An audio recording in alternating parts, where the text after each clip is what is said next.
decade, enthusiasts have gathered here for something more than just sliding a machine between your legs. It is known simply as Sturgis, the motorcycle rally of the world.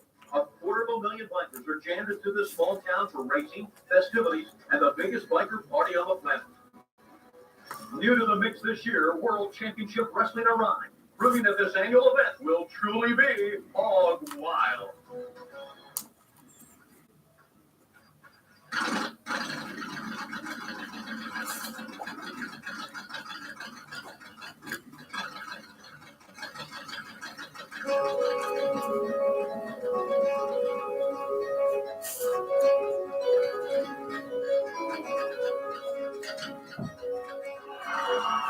Sturgis is alive with the sound of hours, alive with World Champion. Ladies and gentlemen, welcome to the Black Hills of Southern. Welcome to the 56th annual Harley Rally. 250,000 again in World Championship this year for WCW Hog Wild. Ladies and gentlemen, some of you winners, and along with the American Dream, Dusty Rhodes, and Bobby the Brainhead, this is Tony Schiavone. You can hear the roar, gentlemen, of what we have behind us, but there's another roar that we'll have tonight. The roar of the collision between Dusty, the New World Order, and World Championship Wrestling. When I tell you what, Bobby and Tony, this truly is the American dream right out here. It is a night for freedom on this pay-per-view, but let me tell you something. What needs to happen is that Jack must counteract the Hulk Hogan syndrome, I call it. The man that is doing everything pay-per-view. The man that has records throughout the world. The man with the experience. And the man that sold out. Sold the world out. The giant.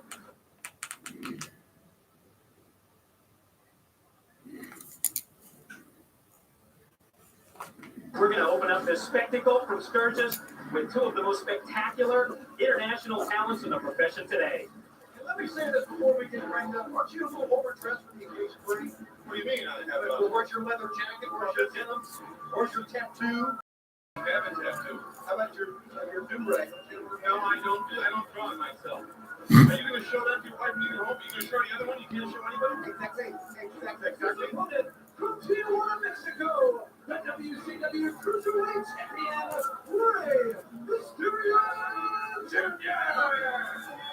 There he is, the Cruiserweight Champion, Rey Mysterio Jr. Mike, before this match gets underway, we talked so much about what happened on the Nitro Wrestling. And we saw the match taken off Rey Mysterio Jr. by the medical team. That, for someone like Rey Mysterio Jr. to have his mask taken off is quite the benefit. So, you're correct, Tony. First of all, Mike, let me interject something here. When he took that mask off, the doctor came over and he gave his analysis. Okay, I tell you, we have to step out of here, ladies and gentlemen. For fans on TBS, we're going to step out. The only way you can see the remainder of this is on pay-per-view. TBS, good night. Woo.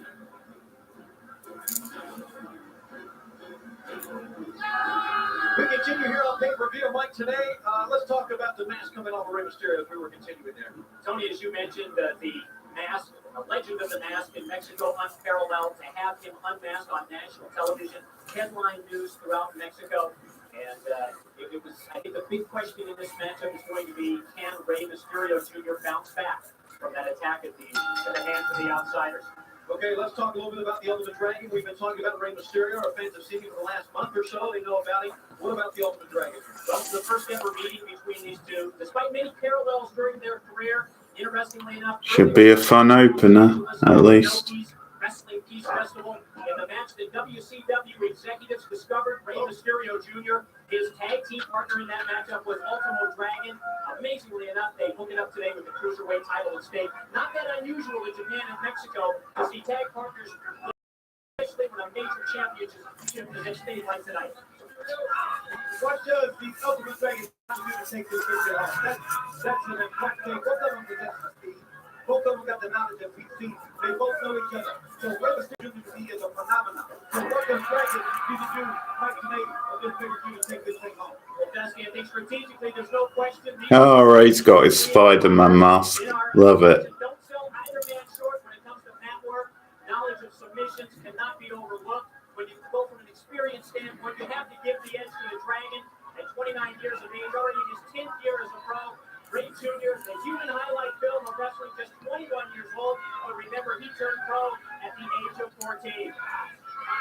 absolutely unheard of, couldn't throw at age 14. Well, then you have to understand something too. Rey Mysterio Jr. was just picked up like a yardstick and thrown into the side of the building by one of the outsiders. So I'm telling you, he's not 100% right now. And not only that, are they quick? Are they fast? Are they good? Yes. And they're also ugly. They're hide their face. I don't think that is the case. There's a step over, and Rey finds the leg. You know, it was Rey Mysterio who first told the world that he saw a fourth man. Will that fourth man rear his head tonight as a member of the New World Order? They rear him. Thank you. We will have to wait and see it. But be that as it may, he did take quite a bump on the head the other night in Nitro. There's a hard slam. Rey Mysterio has been nothing less like, and you would agree with this, with the wrestling fans here in the United States, a sensation. Absolutely, one of the greatest additions to the World Championship Wrestling Talent roster in years. And he is very proud to hold that Cruiserweight Championship. Ultimo Dragon, interesting background. In the mid-'80s, he trained at the New Japan Dojo. Amazingly enough, he was deemed not good enough to make the grade. And on his own, not knowing a word of Spanish, he traveled down to Mexico City. He moved to Mexico City. He became such a hot property in Mexico that within a couple of years, the Japanese were actually begging him back. But don't forget something, Mike. If you don't have to speak English in Mexico. If you got 35 pesos in your hand or $8, you're pretty well going to live good. Oh, will you stop it? Here's the way to the far side. Ultimo Dragon. Look at the quickness of it. Oh! How about that? Sending Rey Mysterio in. Yeah, now that I like to lay out here and he told me what that was, now you ask him what that was. What was it? Was it even spinning? Spin wheel kick. Spin wheel kick. And that's what I said. You didn't believe me. Spinning wheel kick. Exactly. Yeah, that's good. And I'm making right here to tell you that it is. Into a standing switch, Ultimo Dragon sent back. Rey Mysterio using the ropes. That's all they can do, but Ultimo Dragon will step ahead. Well, they're just trying to show each other up here now. With those moves, there's a lateral press. So much legs, so much speed, so much both these guys There's a good chance that they'd have been the Olympics and both won the gold. Good ad with a good ad, the quickness, and a crossbar, or anything you want to talk about, the beam or the ring. Tony, the evolution of high-flying moves, Ultimo Dragon, a very important figure. From a timeline perspective, if Jushin Liger was turned revolutionary, Dragon then took things to the next level, and now we're seeing how Rey Mysterio Jr. has taken those moves to a higher plane. Yeah, like Tony said, I'm like everybody, these two young men. Sonny Ono was a fun, sort of Weasley chicken shit style manager. I believe we talked about it before. I'm talking about they can make a mistake and come back. We've seen that. Some guys can't, but the big mistake will cost the guy. And I think a big mistake here will cost the guy the win. I'm talking about these, That mistake, you're right, the momentum change, and the mistake on a high-risk move will probably decide this matchup. And it decides many of the matches in the Cruiserweight division because of the quickness. Because of not only that, but because of the endurance of the wrestlers in the Cruiserweight division. You talk about conditioning, how they train, how they watch film, how they work out hard. They all do that. They all do that in the Cruiserweight division. They all do that in WCW. But these men are so quick, so fast, the only way you can really determine a match is going to be luck. One time. Oh my, that was on target. We could have a Cruiserweight champion if he bothered to cover the guy. Wasted too much time. What about this, amigo? Heading with that running powerbomb. I cannot believe he didn't go for the cover, Tony. Very arrogant move on the part of Dragon. Sets him up now for a variation of the figure four. If he rocks back and taps the leg, and he does. He did it, and the Ultimate Dragon, as Nick Patrick is checking in, maybe on the verge of being a new Cruiserweight champion. He's got to look good, real good, and I have felt this hole right here. Let's cinched in that figure four. Nice variety from the Dragon.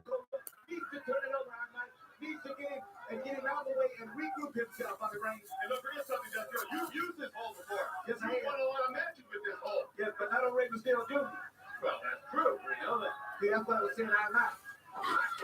Momentum is so important in professional wrestling, and Dragon has to be categorized as a wrestler on a roll. Just last week in Japan, he made it all the way to the finals of the J Crown. That's a tournament with 8 different junior heavyweight champions from around the world, and he defeated, listen to this, Jushin Thunder Liger incredibly in 2.5 minutes, and he turned around the night after that and beat our first Cruiserweight champion, Shinjiro Otani, as well. 2.5 minutes. I think while on the subject of Jushin Liger, best wishes go out to him. Tuesday of this week, Liger was diagnosed with a brain tumor. We wish him a speedy recovery and a quick return to Yes, sir. We should. What a great athlete. Shit. Didn't know that about Liger. you see this guy here? That's the snake in the rice paddy. That's not snake in the grass like Jimmy Hawk. We're talking about a snake in the rice paddy right here. Oh, it's a variation of Ruger's torture rack. Like a cone, almost like a crucifix like maneuver. Now the question is going to drop down. How do you get out of there? How do you get out of there? Oh, that's one way. Once again, Will Dragon covering. I might make a mistake, I believe, right there. I'm really amazed that Dragon is not going to the cover. This is easily the most high-profile U.S. match in Dragon's career, and his first appearance ever on a pay-per-view. Certainly a milestone for this youngster. Well, that's what he's doing. He realizes there's millions and millions of people watching the pay-per-view, watching WCW all over the world, and he wants to show off his wares. But he might waste too much time and might backfire. Heading up in that upside-down surfboard, that Rita Romero special, as the hold is called in Mexico. Yes. You know what's called before that? The Cesar Romero special. No, it was not. You was wrong. It was Cesar Romero. Yeah. That big high shoot. Okay, so I'll have to referee this one all night. How about the Debbie on this? Into the right. Handspring in. And then Rey Mysterio, so agile. Up on top. Nice. Springboard drop kick by Ray Jr. sends Dragon to the floor. Beast ball fly all the way down to the dirt. Will the Open Dragon is out. He just got different resurgence and right Look at this. Springboard launch up by Ray Jr. springing off the top rope. Sailing over the Dragon on the ground. And then when you listen to him, that is more quantum. yes, that is not your typical springboard to the floor. I mean, the ring is up on pedestal here. We've said that before. There was a long way to go. I'm not so sure the Dragon can continue here. I'll tell you what, and was lucky for me that both men could be able to get up in that situation. And that is one of them things that come along, guys, that when it happens and you do make a mistake, you do miss, then you might miss for good. I'm talking about going ahead and getting your lights put out. The bikers popped pretty good on that one. Even they had to be impressed with that. Because of surgeons, because of our television, it's got to be, what, 10, 12 feet in the air. So you go to the ground there, over the top rope, you're talking 15 feet. Here we go. Oh, my God. Tremendous move off the top by Ray Jr. Frankensteiner style, hood on one as it's called in Mexico. And he's now ready to make the cover on Dragon if he can bring it out to the middle of the ring. Tries to follow up with something, sending the Dragon in. He shifts gears. Handspring over the top. Shoulder block, and then set him up. Springboard on the top. Oh. Drop kick. Into a drop kick off of a Dragon. On target, he says, referee, get out of my way. Big move by Dragon. Catches Ray Jr. off guard and then touches him through the ropes with that variation of the drop kick. Slingshot move off over the top by Dragon. I mean, you can cover it right there if you need to, but you got to get down and roll it back in the ring. You can't get a victory out here outside. What move, what speed, what power we are seeing right here in Sturgis. Everybody's attention turned to this ring. I guarantee you one thing, hardcore battles are won at the end by the guy that is trained the best and reaches down and breaks that and testifies to that. And I know the Latin community guys have that and that comeback to both these guys right here. I really believe I might a little bit injured from that last move. No question about it. Last two moves, as a matter of fact. I was on the top. On the top. Oh! Great waist lock on the German. I thought he had him. And so did Ultimate Dragon. As a matter of fact, he's doing a lot of complaining here. Dragon just put him up against the rope, springboards off. He calls that his K-Rana. See, he doesn't go for the cover. I think he's totally baffled here by the American rules. But I don't know if the rule is different. I think the 1, 2, 3 will win in Mexico as well. I know, but Push on 1, 2, we do not get W Cruiserweight Champion. Rey Mysterio Jr. holds a unique distinction. He's a major star in Mexico, Japan, and the U.S. And with a win in this bout, Dragon could join that exclusive club and in one night become a star in the U.S. Forward roll, scissors around on it. Rey Mysterio, the type of athlete that can take your offense, least when you expect it, and turn it against you. There was a case right there. Both men are obviously shaking from the grueling pace of this match. you know, you talk about the ruined pace. This has to stop. It's the bell ring. No,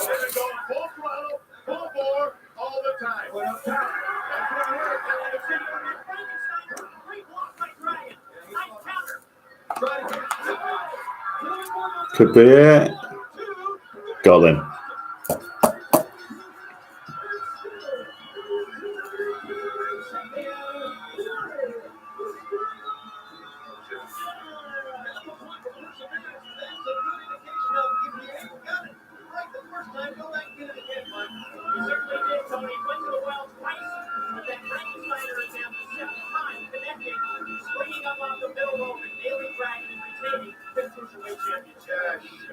Let's take a look.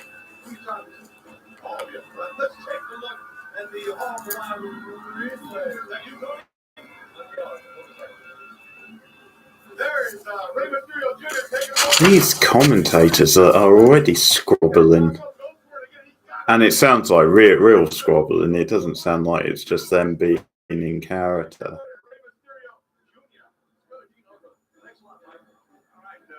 Even Tony and Dusty. And I thought they normally got on.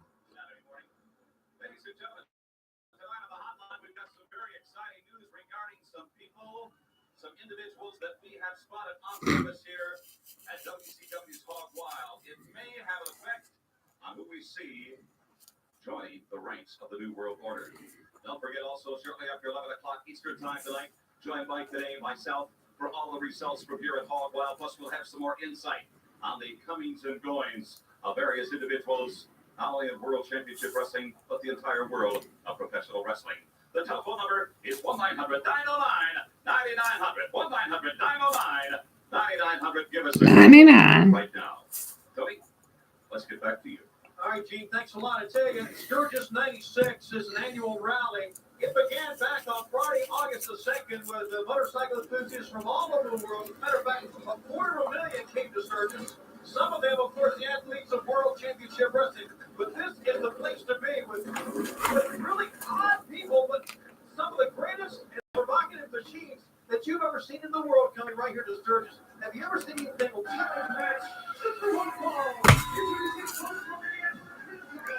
It's a Yeah, never mind Tony rambling on about fucking bikes, for fuck's sake.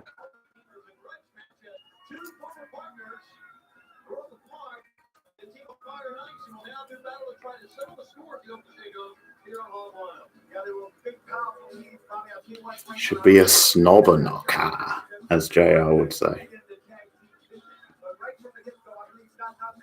Also, quite boring. Well, I believe if you have a bad representative, you can get some money for that. God help me. I'm telling you. I'm going to run him up that hill that says Sturgis on that there. We're just trying to say Hollywood. It's a little bit further west. Take me there.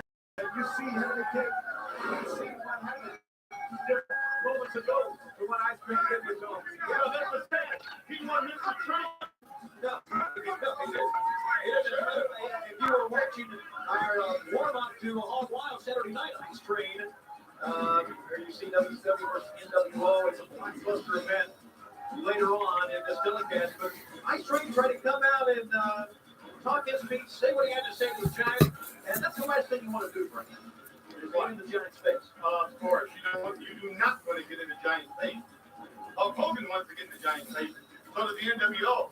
This is going to be very, very interesting. Let's talk a little bit about, before this match gets underway, what happened now if Hulk Hogan walks away with the world title tonight? Did I tell you property of the NWO? No, I tell you, no, it does not become property of the NWO. It's time for the WCW heavyweight title match. And I guarantee you one thing, don't bet against the Giant. Everybody talking Hulk Hogan. I made the scenario and the politically about him being Hogan being such been there before, man. When the Giant said, "How dare you?" And the bottom line is, we're gonna find out how dare you tonight in Hog Wild.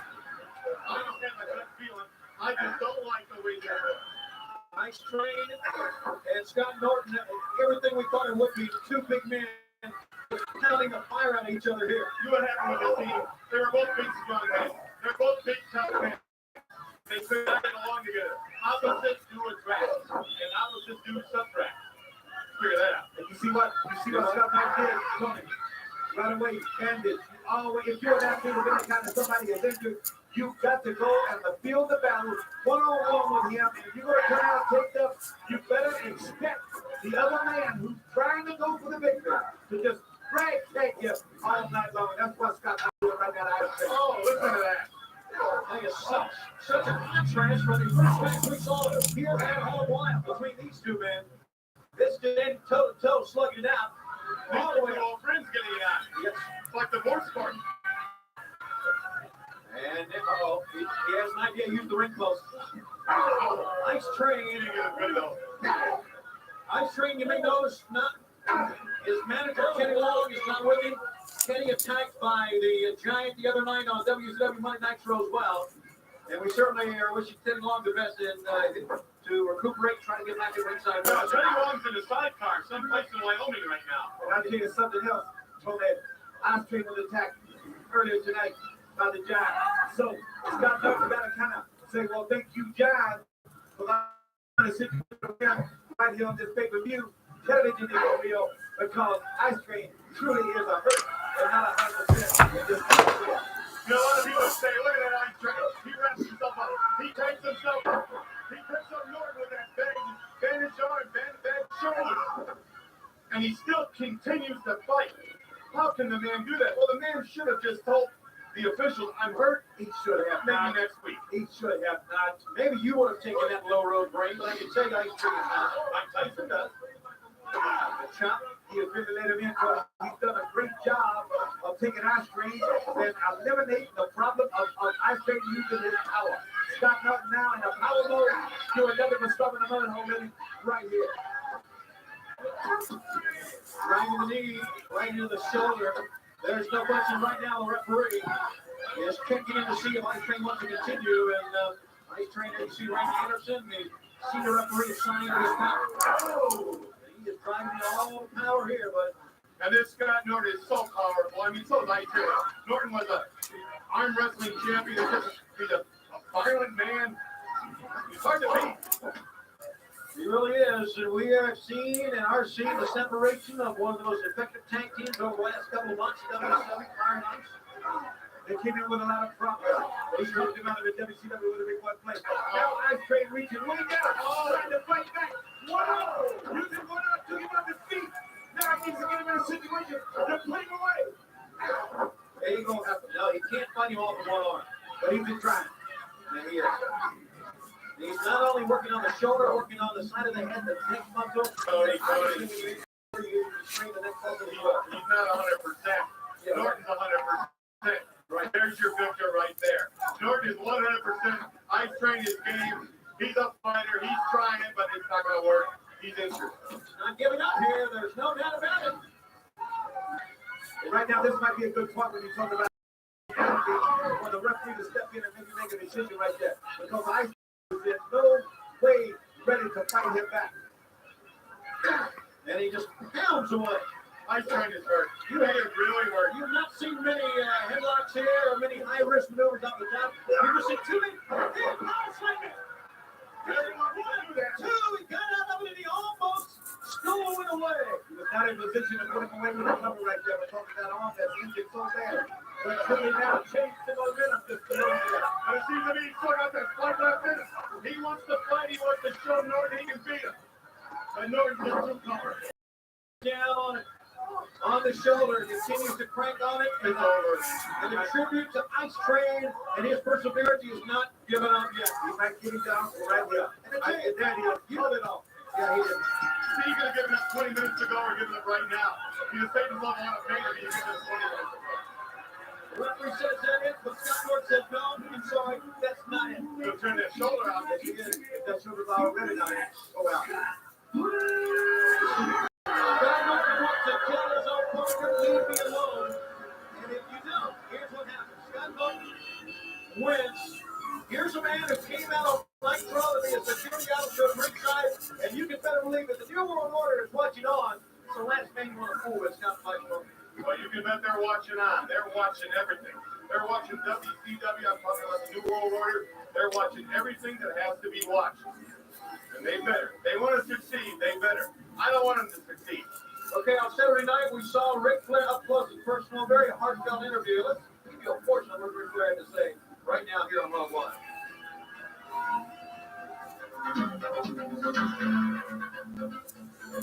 Hogan, Nash, Paul, whoever.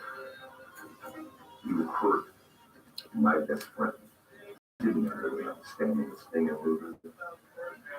Through association, they could be unanimous with me. They could be in my phone. If Arn Anderson's down, I'm there. I mean, Arn Anderson, I have been down this road 15 years. We've been bled, we've been sweat, and we've cried. The emotions of this business is huge. It's hard. It's hard on me personally.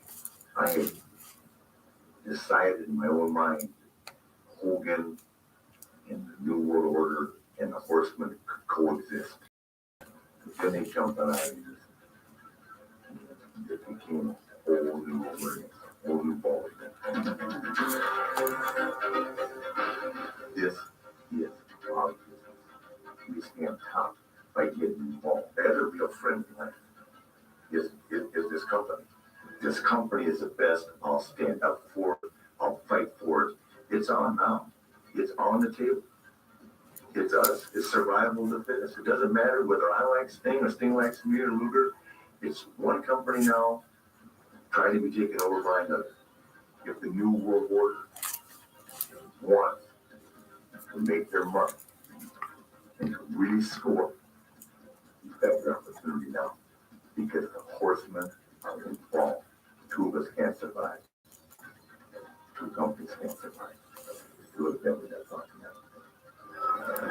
There's no question that makes your boy Ric Flair, the man who says what he means what he says, the old cliche goes, and the man who speaks for the entire WCW organization as a whole. Ladies and gentlemen, as we said, Sturgis again back on Friday, August.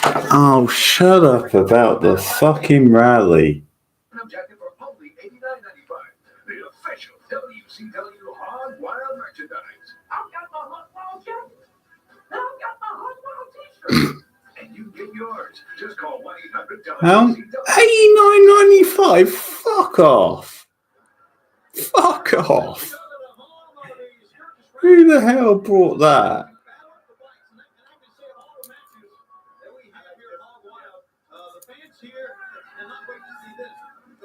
And that's in 1996 as well. I haven't seen anything that said hockey, swim, nothing. You got the wrong bicycle. You know what I mean? You got the wrong bicycle. You got the pants roll up to it. And it's looking big. Oh, here we go. Deuce is going to ride her Harley in, I can tell you that. Medusa, a motorcycle enthusiast in her own right.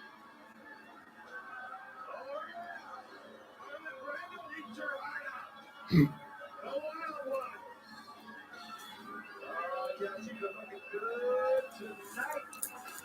Or dark in the black.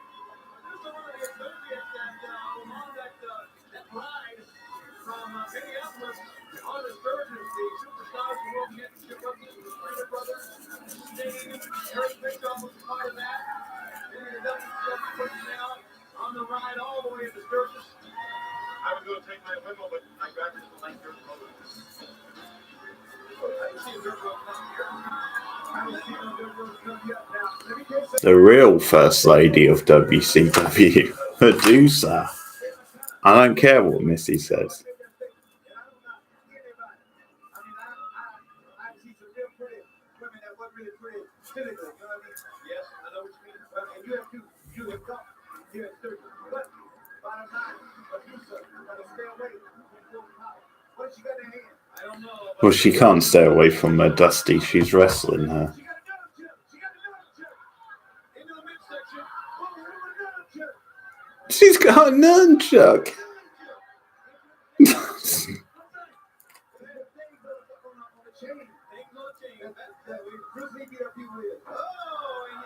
They've got a chain of keys. Pulls her down by her hair. The referee had a big, massive hammer that Well, Lola McConnell means business. She's not going to have her fight destroyed by Medusa. She's come here from Japan to show everybody in Sturgis that Japan maybe puts out the best fight. Could be a hair-raising experience. Right now, though, she has taken a hold of what she needed to do against Medusa. I told her about pulling a count. We didn't try that. It's got stuff you gotta take it up. And it's a thunder floor right here. Well, you could see the USA chants coming a mile off. That sledgehammer they used either on the Honda brought in by Volcano Chaniano Or she was using nunchuck. She did not hit her with a sledgehammer. I'm talking about what's to come after this match. Would you settle down here a little bit? Well, nunchucks in Japan, Japanese means sledgehammer. Oh, it does. Yes, it does. I speak of Germany. Nice move. Real nice move. Oh, good girl. Well, it's a good girl.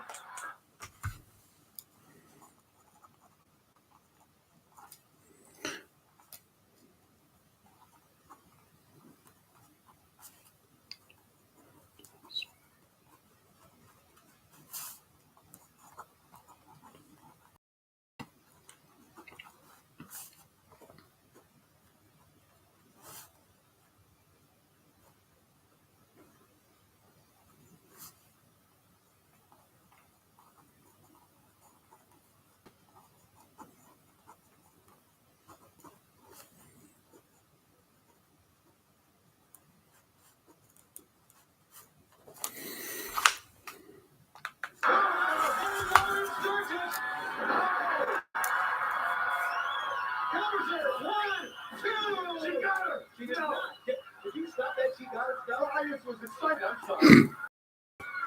Double leg pickup. Or the Revenant Agents. No, the Revenant Agents here. Trying to rally, so to speak, behind Medusa.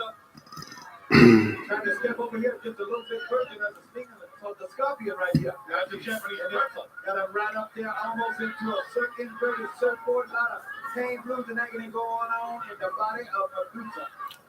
Well, she called a hold. Powerful ladies. Maybe the most powerful lady ever to wrestle in Japan. Where's she weigh? I wouldn't dare ask her, would you? Sure. I didn't say you asked me. They asked her. I wouldn't ask her. That's kind of 200 pounds, like that. 200 pounds. Almost like a 400-pound man. Yes. You know that. How do you figure that? How do you figure that? Well, I just figured that. Well, in their competition.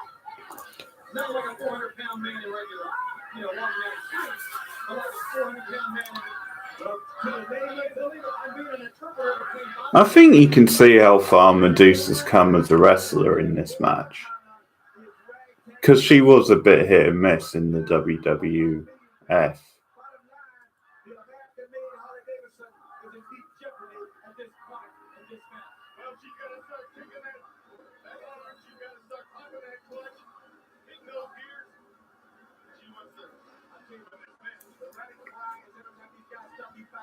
Listen, that thunder floor right here on the edge of the back hill. Here in Sturgis. New World Order tonight. WCW with a big boys play. Doc, Medusa, listen to the rally.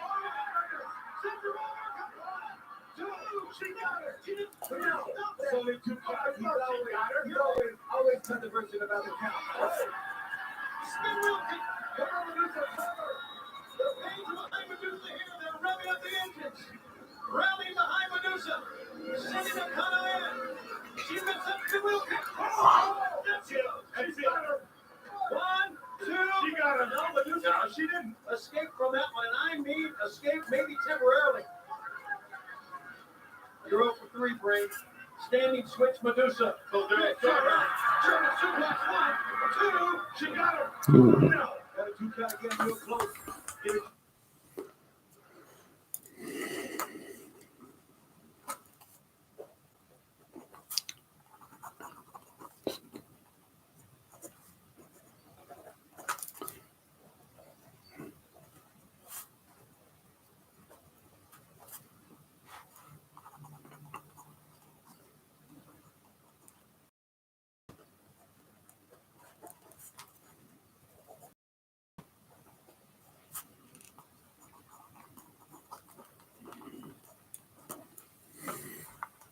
Think between both these great athletes. Medusa now needs to try to put away somehow. Come on, right? Believe me, let me tell you something. These are Oh. great athletes. She got her. No, if you stop that, stop it. third foul. All right. I tell you what, when the bell rings, you can say she got her, but no, she'll be right, one way or the other. Of course. So wait for the bell. And interruption to do something. The team of USA. 1, 2. She didn't get it. Yeah. That was a low that he took that over right there. You're not getting it while they're kind of still in control now. Competition. Oh! Belly to back. 1. She got her. No, she did. No, she did not. But a good count. So I'm pausing again because I'm making notes and it's quite fast paced.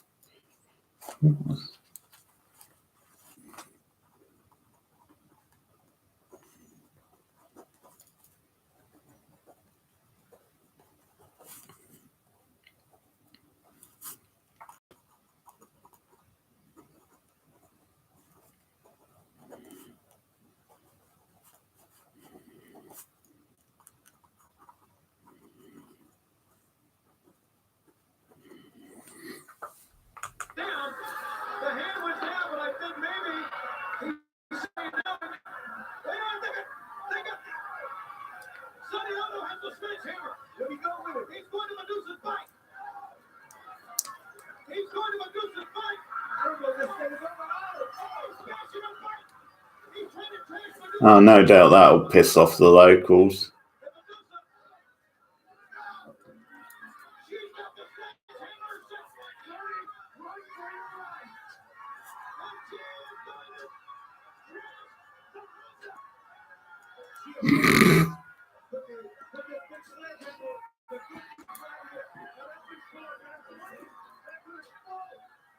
Let it go a bit, please.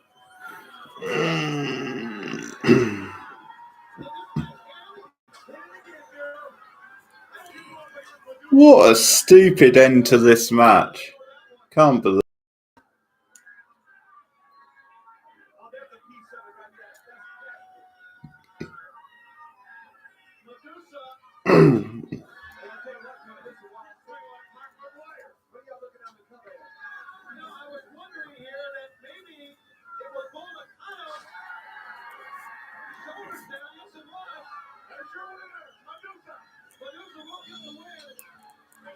Get your win at the fair. Yes, you can. Hey, she's a rookie that back up. Just having a good time. Bring it down. This is another I don't know if we can. Back in our video truck, if we can take a look at how that match is once again, because I thought that Medusa had her shoulders up, but her shoulders in line. Yeah, y'all both did. Y'all both thought that. And apparently, Medusa did. Policano did not. Medusa got his shoulders up. Policano did. Bottom line, Medusa the winner. Been a bashing on the back right here and a trashing on the back. All right, as we bring you all the action here, you can also chat with all the superstars of WCW on WCW CompuServe. As a matter of fact, right now the Steiners are there. Members of CompuServe, you can log on your computer, log on to CompuServe, and type Go Convention. What are they doing? They're not in anymore. You're having a good time right now. Yeah, of course they are. They're having a effort. So, the official online service of world championship wrestling. You know what he's playing? He's playing one of games. What the hell is he doing? All right. You know what he's doing? Playing one of those games? Let's go right now. Where's Eric Estrada when you need him? Are we going to be open? Well, I'm being told two different things here. We are not. All right. Let's go, Dean. We'll go back to the ring here. For more action on WCW Hog Wild. You know, we have seen two fantastic wrestlers in Rey Mysterio Jr., the Ultimate Dragon.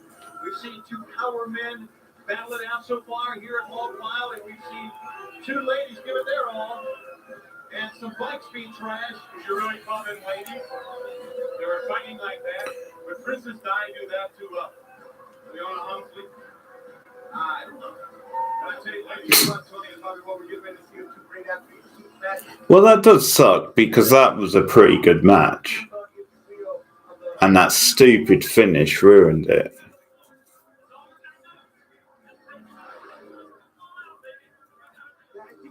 Baby. Promised him a title shot. He got the title shot this morning against Rey Mysterio Jr. on WCW Pro. So Jimmy Hart shaking his hand, held up his part of the bargain. Yeah, Rey Mysterio still the cruiserweight champion. Exactly. And now Dean Malenko, I know a man of his word. I'll tell you, Dean Malenko's a no-nonsense man. He walks in that ring, he gets in that ring, he straps those boots on, those lights. He knows what he has to do.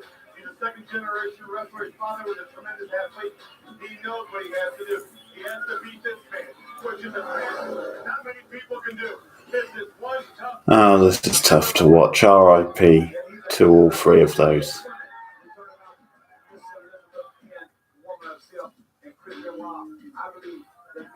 Most tragically, woman.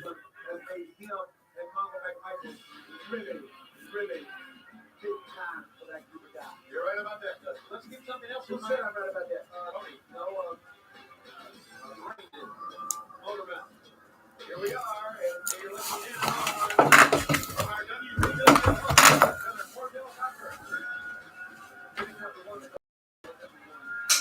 I want to talk about a little here about Christian Watt and what he has done in our sport. There's no doubt about it. He has been one of the most intense, one of the most successful wrestlers. But let's keep in mind that he's the woman that will running argument as of late because they have not been seen eye to eye. Christian Watt said his own brother Timber. When we went into a situation with the dungeon, Christian Watt does his own thing. His agenda is Christian Watt's agenda, and now seems to be the husband. Husband love pretty ladies. Husband love Beverly Simmons. Christian Watt, I don't think really cares about anything that people stuff out of stuff, and that's what he's going to try to do. Right here, 2 evening night, great athletes. Let me ask you something. At the beginning of the Horsemen, how many Horsemen they have? You've been through it all. Wouldn't you say this team of Ric Flair, Arn Anderson, Trevor, Michael is the best Horseman unit? I think they were units. I think it was a lot of them they were the crowd. Whether they were the best, I guarantee you right now. I think for the mix that they had to put together, this was the best that the Horsemen were going to do. And they are very talented. Christian Wild, if you will, is that wrestling and has that fire dragon down. I mean, when it didn't cost to feel about it. He's also brought that fire to the ring when he was 3 feet tall and open belt. They were close to the ring and unloaded on Dean Malenko. But remember, Malenko is the man of power. Malenko is the man who's seemingly the before the ring, and he is not backing up one step. He's been lying. You talk about Dean Malenko being unspoken. So does Benoit. They both have the same kind of attitude towards things. And like Dean Malenko, they say he's a man of 1,000 holes. I wouldn't say that. I would say 3 counts. He's that good. And Benoit is that good too. The Brad 1, 2 count that time. I think so too. The object is to win the match, so go for it. That's true. Yeah, you want to go ahead and weigh it down to the position. Yeah, and that thing right there, let him feel you there, and let him know that you can pin it if he's not going to be able to get down it. Right here, got another one. 1, 2, and go. Dusty's known when you have the man. Tony, you've never been in the ring. You don't know. When you know you have the man, you can play with him. You can be like a cat, take all the feathers off a bird. But you never want to let that bird get around to fight you with his feet. That's the simple thing. Speaking of fighting with a beat, what? Them 2 devils running right there. You got to watch them. Oh, they are beautiful. Tony knows all about that. He knows all about what women can do. And he remembers that U.S. title match against the Nature Boy Ric Flair. Speaking of that, Ric Flair and Eddie Guerrero, U.S. title still at count plus. The NWO, will they be successful? We're going to find out. And what do they have in store for this gigantic crowd and your viewers at home watching Hog Wild? You know something, Hogan? Is here. Nash is here. Hall is here. But there's got to be somebody else here. There's somebody in this crowd of 250,000 that is not just watching this to enjoy WCW. They're here because they're a member of the NWO. Dusty, Tony, Bobby, we all know it. Something's going to happen. Boy, something has happened since the opening bell of this match. It's been an assault on Di Malenko, and Malenko is not back at home. It's been all Chris Benoit. One, He went about his business very good. Had a nice game. one, two. Had a nice game plan when he went in and go ahead and stick it with that game plan. But Di Malenko, as you said, is a type of athlete that on any given second, and it just takes one. Probably won't be as good as a Spring Stampede match. Although that was a little ruined by the finish, but it was a really exceptional match. That's still expected to be good. He's chopping the guy right over the heart. It takes about 2 or 3 seconds down from the guy. He's going to have trouble. He had a nice bridge right there, trying to keep his shoulders off the mat. That's conditioning. Chris Benoit continues to try to wear it down. Di Malenko try to figure a way to get out of this mess. One, two. Ready? One, two again. Here we go. Rolls him up. Either way, Malenko. One, two. Benoit reached up on his neck that time, on the back of his head. You're not going to see any better wrestling than this. Not at all. Not at all. Ducks through, tries to backslide. You hear a woman screaming in the background. Malenko rolls him out. Forward roll. No. Other way. Benoit two. And Malenko brings us out. That's nothing but determination and conditioning. The building.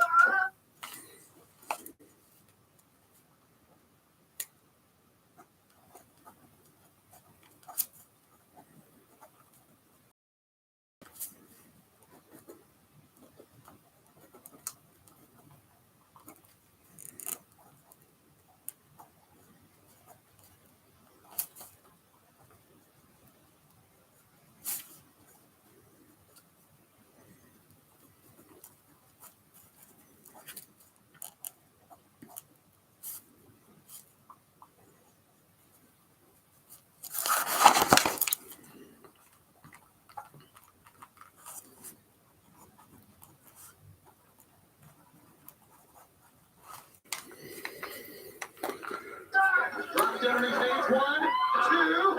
Yeah, you notice that he didn't take him over. He dropped him down. But he had a backslide right there, trying to get it down to the 1, 2, 3. Give it, taking this situation early going. And just right here. Shut up, Jim. Right here, guys. Warner's favorite. This, you're right, this is where Di Malenko, he gained some of his air and his freedom and put his head in his game plan back into place. Now, he's not going to beat Benoit with this hope. But what he's going to do is he's going to gain, I'm talking about Malenko, he's going to gain himself some time. He's going to get his air back. He's going to get himself back in where he wants to be. Where Benoit's going to have to fight his way out of this hole. This is a very good move. Keep in mind that the deal that Jimmy Hart worked out, I'm sure it was not just to beat Chris Benoit, but it was to maybe try to eliminate Chris Benoit, to hurt Chris Benoit and take him out, Green. Yeah, because the Horseman and the WCW fight, the Judo Lawler is fight with everybody here, with WCW. The interaction between everybody is at a pace. Great power, but I love the way they work together on that. Turn the tide of battle. And you want to look right here at WCW, look around. Every motorcyclist, everybody here is surgeons, nobody's leaving, nobody's doing anything. They are standing, they are watching, they are in love with what they're seeing right here. Back to the attack once again, Benoit of the Horseman. And Di Malenko, 2 men. Snap suplex over the top. Giving it the raw. Here goes lateral press again to the heavy hand. No, it does not. Chris Benoit, Dream, you talked about the Horseman of the 90s. And I don't want to make everyone feel real old, but we're 3.5 years away from the new century dawning. And this is really the new wrestlers of the new century in World Championship Wrestling right here. Yeah, but it's good as that. That's when I'm going to have a birthday, you know. I always say, when you're that old, the minute that I get that old the next day, you're going to be this old next year. That'd be great. It's still, I just get what you're saying, but in the 90s, I never thought, what if the new world... The classic abdominal stretch. One of my favourite ever moves. Will they split? I guarantee you right now, we're all together, but only time will tell. So, right, if you were living there, what do they call it? Millennium. Yeah, the millennium. That's not a road to get, but I will pick it on. I'm sure you will. That is right around the corner. Mongo McMahon every day gets better and better and better. This young man is a terror, a throwback to Ian Anderson. I'm talking about Chris Billwater. Brian Field, a young Ian Anderson, and the nature boy Ric Flair has no fear in that squared circle as a professional. Such believability. You very rarely get that nowadays. Very rarely.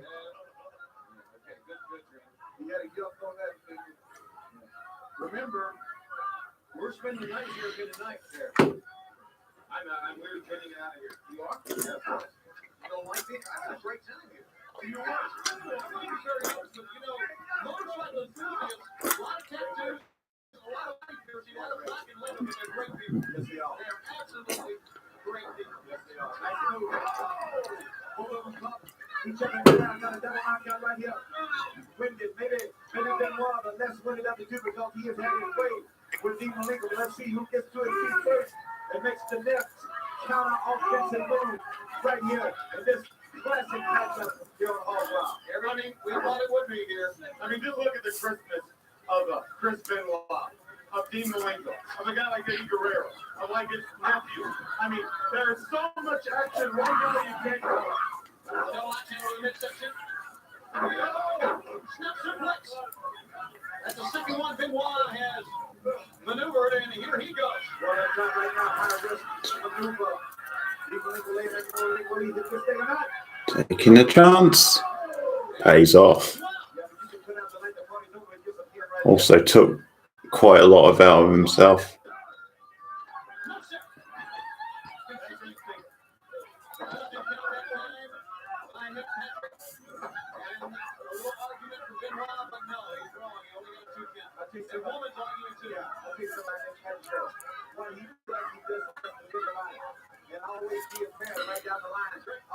I always love Medusa.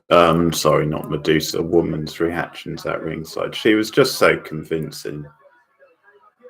Oh.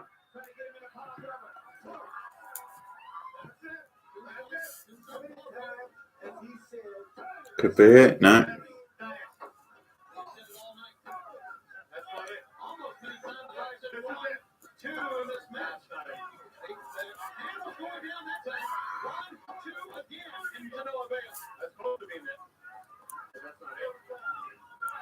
And this is not it. We have a lot more to come from Sturgis. A lot of great action, but you are seeing two of the best in WCW. And believe me, Tony, they are out there. They are giving 200%, if you can give 200%. They are really, really trying to beat each other. Sitting hard. It's up. Dean Malenko. Coming in, see if he capitalize on it. Trying to touch forward. Forward, two, and no. Oh, my. They have done everything but beat each other. You know what I mean? There's been everything but a pin in this thing. And if it comes, believe me, it's going to come in a situation you need to respect it. And it's so quick up there. And Dusty, answer this. Yes. Now, 10 years ago, a match like this would have been done in 10 minutes. Because well, I think we've got the match of the night. I don't think anything's going to beat this.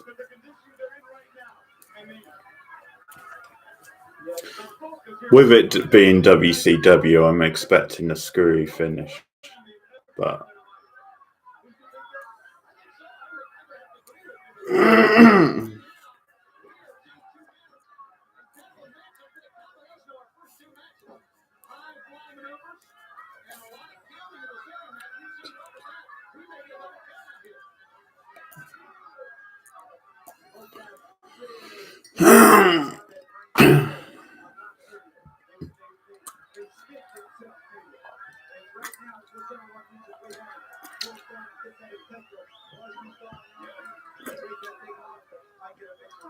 that's what you need. You have to reach down and get it.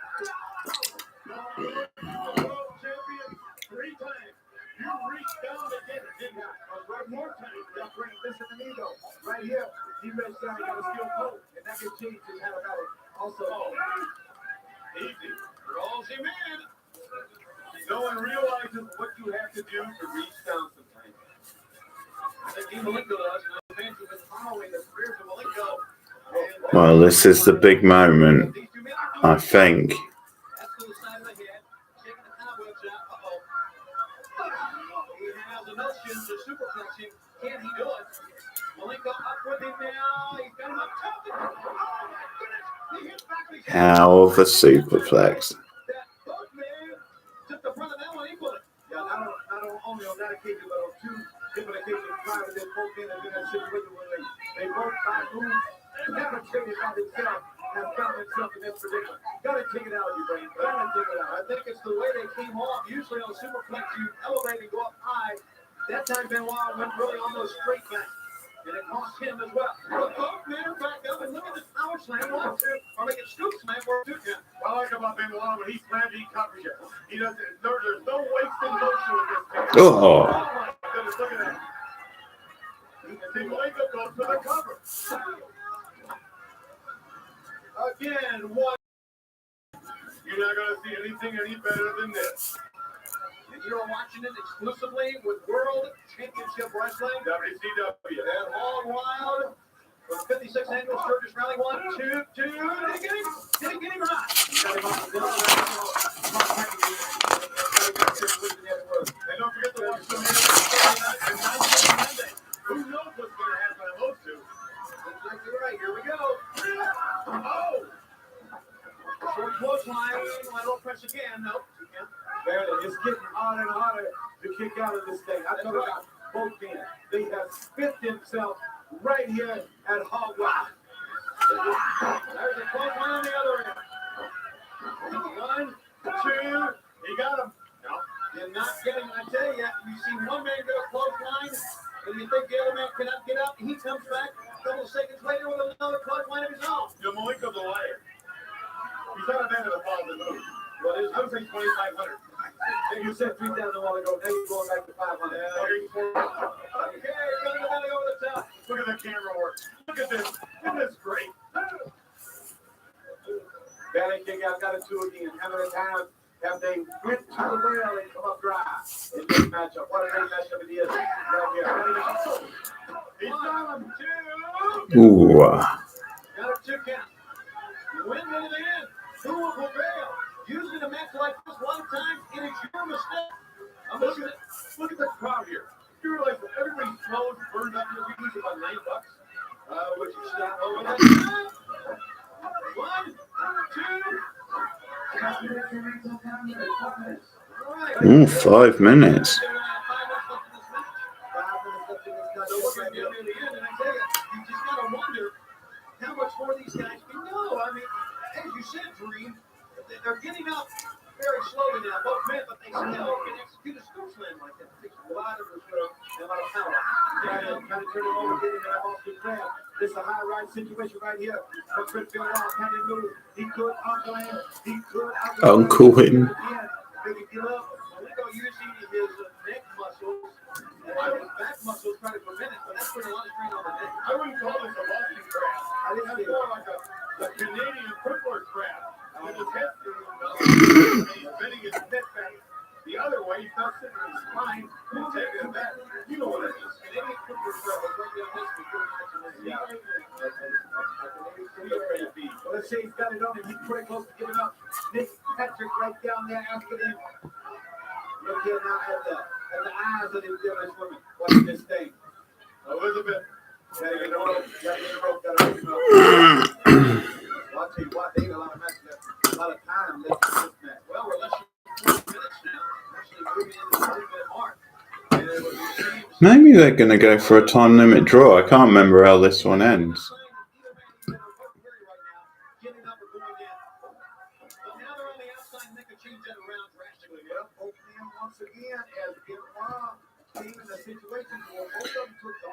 If this ends a draw, I hope there's a blow-off match. Now look at the sea of heads. Look at the sea of bodies and heads.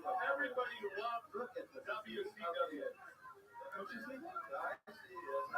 Look at the sea of heads. Don't you see that? Roll to me and sea of heads. I love the fact that Dusty doesn't get the metaphor. Sea of heads. Oh. Speaking of sea of heads, sir, Look at them. They are from everywhere. They are from Canada. They are from the East Coast, the West Coast. Obviously, very close to that here over forward. Roll 1, 2, and Mike kicks out of that one. Like wrestling with Lugo. How about it? Neither man giving up. Neither getting down. All the eyes of the sea heads are looking at that ring, watching every move. So this thing will be over just within a second. It may take one man just to knock the other one out to get this one. But if they try to backfire, this guy can get him over. They're both the same height. They both the same weight. It depends who's the strongest. Who has more leverage. I think Malenko has it. Well, Malenko can get it, get you the first thing out of your knees. That's what happened. 1, 2. He got it. No, he did not. You realize how much you're wrong? You realize that? So they have a shot. We got that finish. I get the joke Bobby's going for with keep saying he got it, but I hope he's not going to do it in every match. Yeah, I think this is going to go to the time limit. Don't forget, you're not wrestling in a building with air conditioning. You're out here in the heat. You're out here in the Black Hills. You're out here in South Dakota. Surrounded by sea ahead. See you here. Well, what a great matchup this has been. Okay, they have fifth return. You know what I mean? They have 2 3,000 second year, 2 games left. That's all wild right here. This could be it. He's got it. Awesome standing power spot.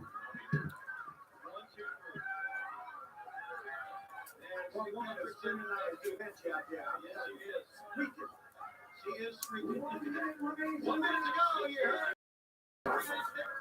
We're down less than a minute. No, pull that in. Run through some place. I was wrong. I think this might be even better than Spring Stampede match. Can he cover it, Tony? Can he get over and cover it? He's got him. Malenko, that's the question. He's been a lot of time getting over. 30-second mark. 1, 2, he presses the shoulder down. Can I get it? You get it. This is incredible. These two men are a forward roll. Oklahoma roll right there. Again. Got it, 2 counts. Man, I want to tell you what. This thing just might go all the way to the end right here. This thing is close. You like to feel the dreams go to business. Up, fix him up. Now on for 4, 3, 1, 2, and there you see. What a matchup that was. He still got out. He still didn't get pinned. He still got out. Time limits up. We got a draw here. Yeah, we got a draw. They was themselves. They went through everything. They did it all. They sure did. The referee, time up, man, and time limit draw. And I tell you, as a woman, she's up on the 8th. As beautiful as ever. Look at her. Look at her. Devilish woman inside the beautiful eyes. Beautiful eyes. Check the games on it. Well, we're going to go into overtime. Sound like that. Overtime. Has to be a winner. You got 5 minutes overtime. I like this. WCW, I like this. Yeah, that's right. I don't like this. Give the fans a winner. I don't like this. We're going to a 5-minute overtime. 5 minutes. Yes. All right, got him go. Down there, that little rest right there. I've bet. He got it. Here's a cover. Mm. No, did not. No. I don't know anymore. 5 minutes overtime, and they have used everything in the dictionary, in Mike today's dictionary of hitting somebody. In, over, backbreaker. Wait a minute, backbreaker. He got him.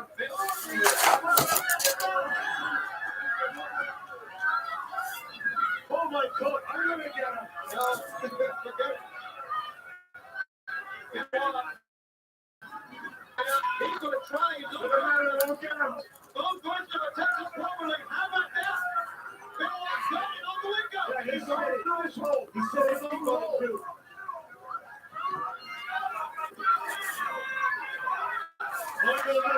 You'll never give up. You'll his family. You'll never give up.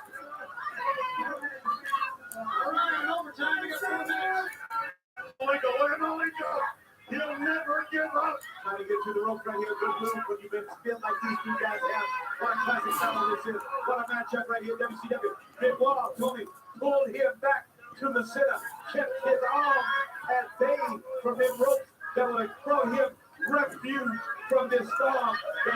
try this. Woman just begging at ringside. I don't know what she's begging for, but Benoit looks like he's got matters well in hand here. She's giving me a headache. She's encouraging her man. Is that what she's doing? The clock is ticking. I'm not sure. When a woman yells at you, does she encourage you? Or no, she just yells at me. She just yells at me. I tell you, right See, what's dumb about this is if there's not a winner, then it seems pointless. But then if they continue it after this extra period, then that's kind of a farce as well. Or that's a farce. Because it's almost like the 5 minutes that added time didn't make that much difference.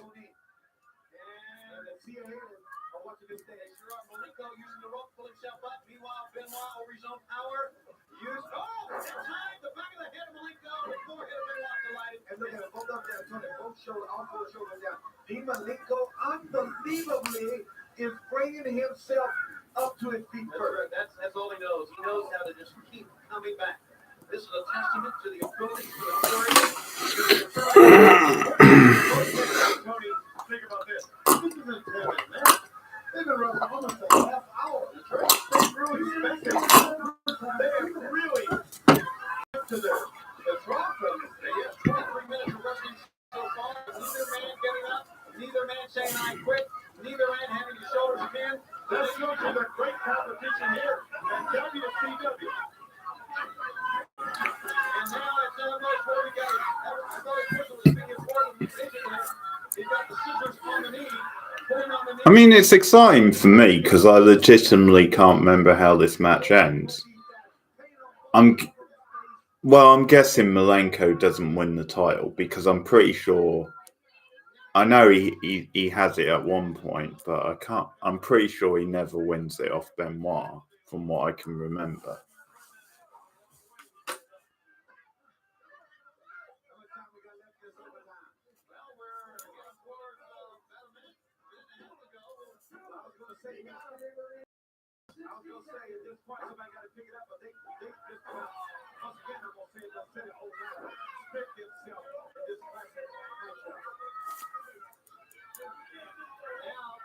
Benoit doing something, this may be a little bit of a strategy that no one has employed yet. And that strategy. That would be the only thing. They have hit each other with everything. Irish maneuvers with a lot of blows, but they have never. 30 seconds remain. We have never worked on one part of the body, and that's what's happening here. They have been working on one part of the body. They are really working. Well, look at Malenko's feet. You got to take their hands off control. Then you got to take that some seconds remaining overtime. Oh, I do. I'm going to sit there and wait. 9, 8, 7, 6. You heard him? There must be a winner. Oh. Did he get it? He did not get it. Ladies and gentlemen, we're going to have to go and get another overtime. No, are we what? Do you think we're going to call for another overtime? Is this how? The winner. We get another overtime, so there must be a winner. Declared another 5-minute overtime period. That's on the roll from the CAA, and the people are mad because Benoit thinks he should be the winner. That's why they do it. They think Benoit should be the winner. That's what Benoit thinks.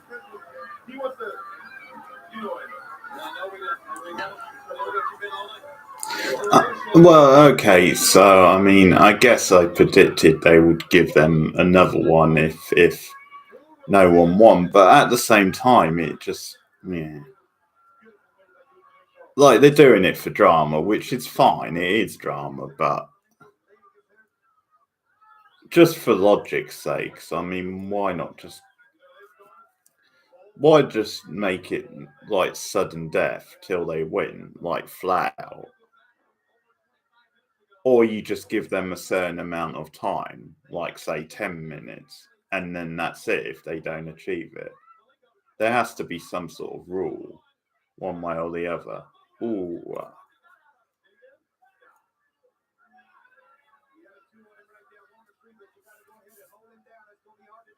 Nice move, go behind.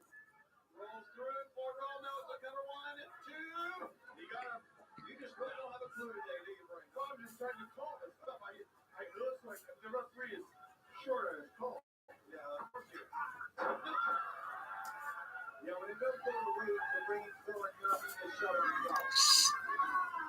That's right. Texas Bullroy, here it is. She's moving. She's going no place. We've seen a dragon suplex. This thing might be looking right here. The premier move of Benoit, and now we're seeing the Texas Bullroy, and Benoit is trying to get to the rope. Look at the energy and the effort he's using. Oh, now he's put Benoit's move. Well, not quite, but STF.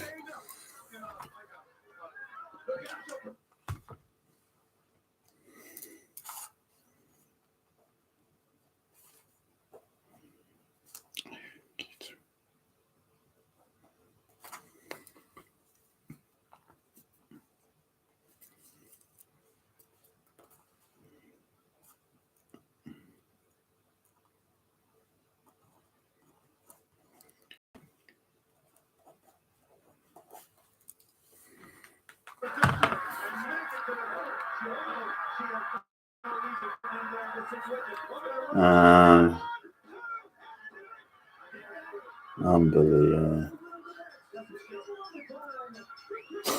Hey. Yeah. Yeah, I am.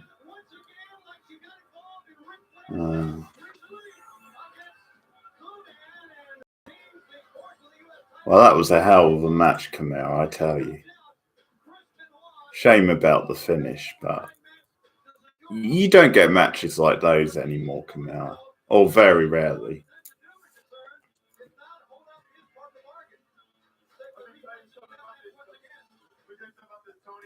This match went for 30 minutes, toe to toe, nose to nose. They did it all. I mean, you saw moves you never saw before. Dean Malenko, the man of 1,000 holds, and Chris Benoit, a man that fought off 1,000 holds. Look here. Dean Malenko gets up. Benoit's on his knees. He's taking his time. Long passes him, uses the tights. With the tights on the roll up. No, not yet, but I will see it. Yeah, I'm seeing that at the weekend. I can't believe he won such a great match with a roll-up, though. We've just had Dean Malenko and Chris Benoit, US title match. They went 30 minutes, 2 overtime periods.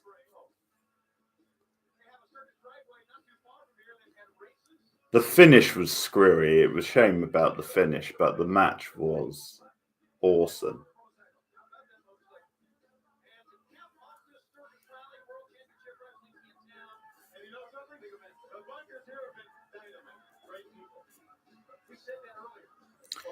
Well, woman Benoit's manager sort of distracted Dean Malenko, like she grabbed onto him as he had like a hold on, and then Benoit rolled him up with the tights.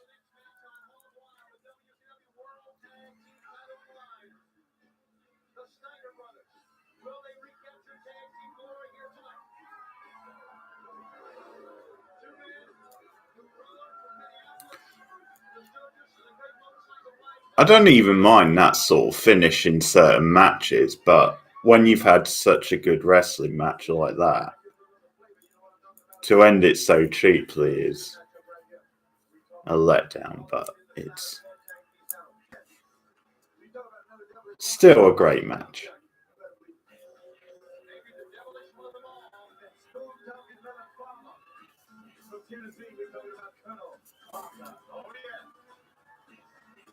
Okay, well, from now on, if you stick around, you can do the predictions game.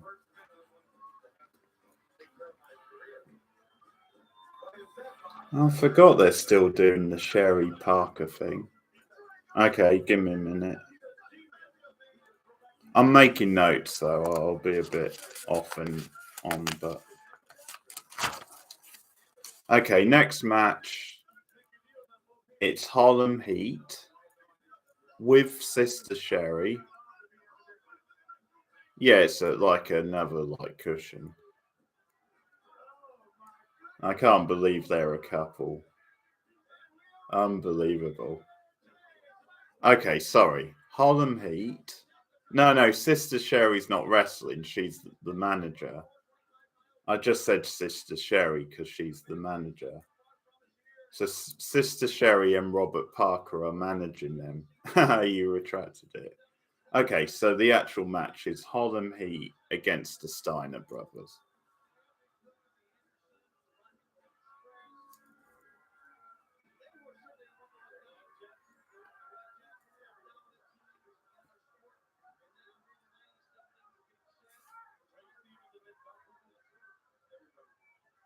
Okay.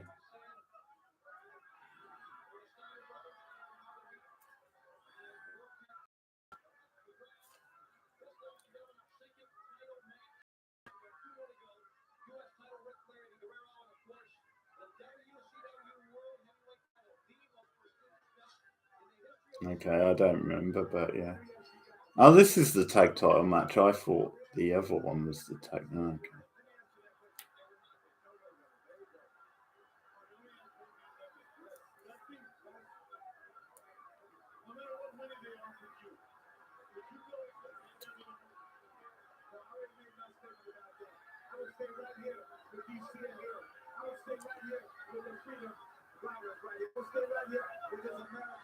Yeah, it is.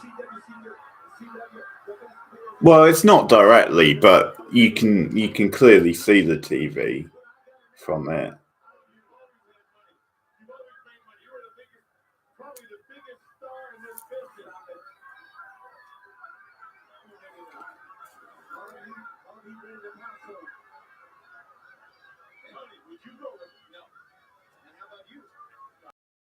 Yeah, some sad stuff in this match. Some idiotic racism from the crowd. Yeah, this is for the titles. It's on the WWE network. Yeah, you might be able to find some highlights or something on YouTube.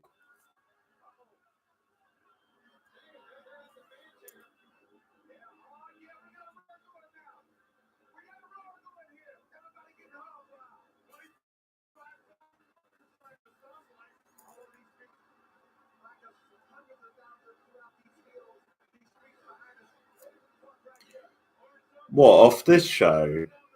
I've seen all of this show before, I think. But it's been ages, so I can't remember all the results.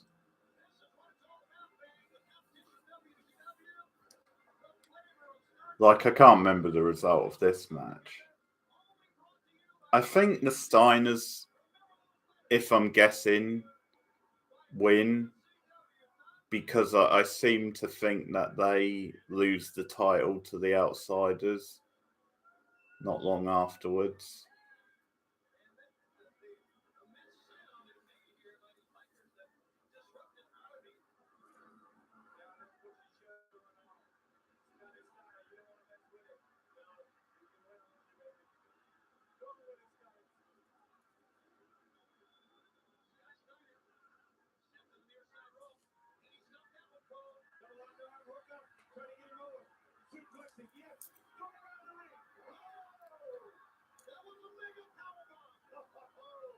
Yeah, there's Rick and Scott.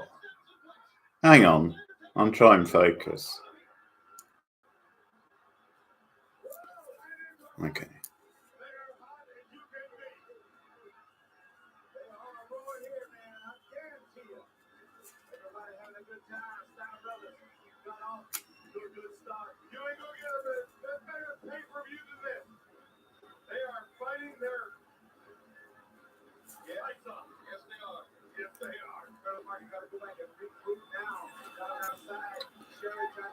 It's yeah, the views have been going up.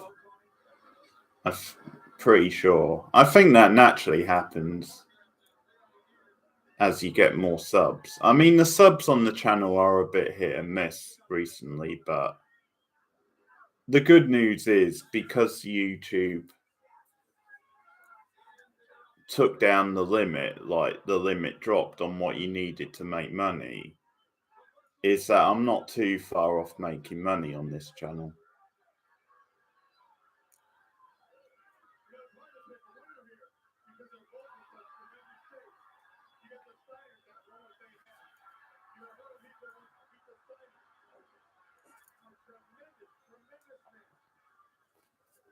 Got to use a lot of power with these guys, and I think that's what he's got to do. He's going to go stupid decisions and get out of putting somebody there. You got to stay up. Also, he's the crowd over there. He should get in on this again. He's fresh, loaded, and ready. Got to do that. Keep pulling me from tagging. You tagging it out. You're going to come out on top. Now, they got to regroup right now. With Sherry. Got to get them back focused. Stop. Slow the action down. Don't let the starters just take the match.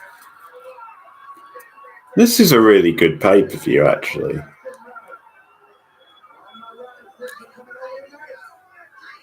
In ring, because there's only been 1 week match so far.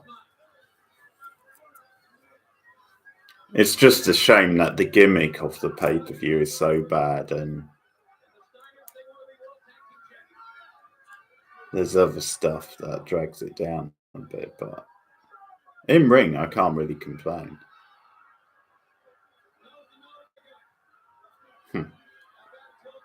What's the sad face for?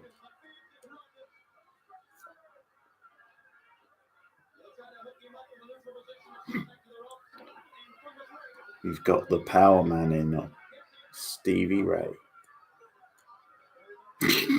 Put his punk ass down. You know what's the great thing about WCW? At 6 o'clock, we have the main event, right?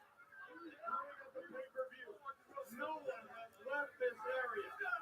They're in tune to WCW. Where the big boys play. This is it. This is action. This is unbelievable. At 6 o'clock, we have Saturday night. 6 o'clock. Your day ahead. Oh, he just used the word unbelievable. He's clearly doing a parody of Vince.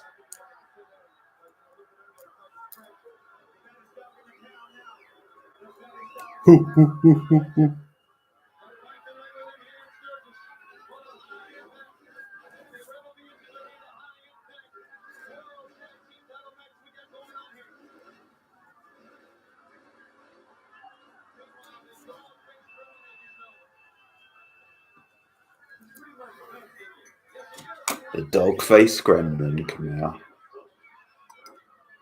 That's Rick Steiner's nickname. I wasn't calling you that.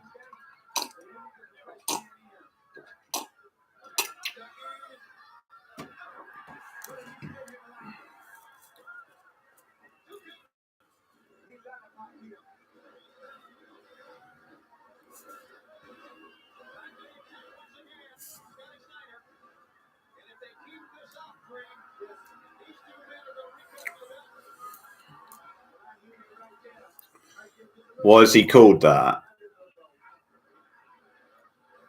Well, he sort of he barks a lot because that's part of his character. Like around the ring, he barks and I guess to intimidate opponents. And he's not the prettiest. He's quite sort of unattractive, so that's why he's called the dog-faced gremlin. I think also it's a reference to his amateur days. Like, because he's got like cauliflowered ears from his amateur days. So I think it's a reference to that as well.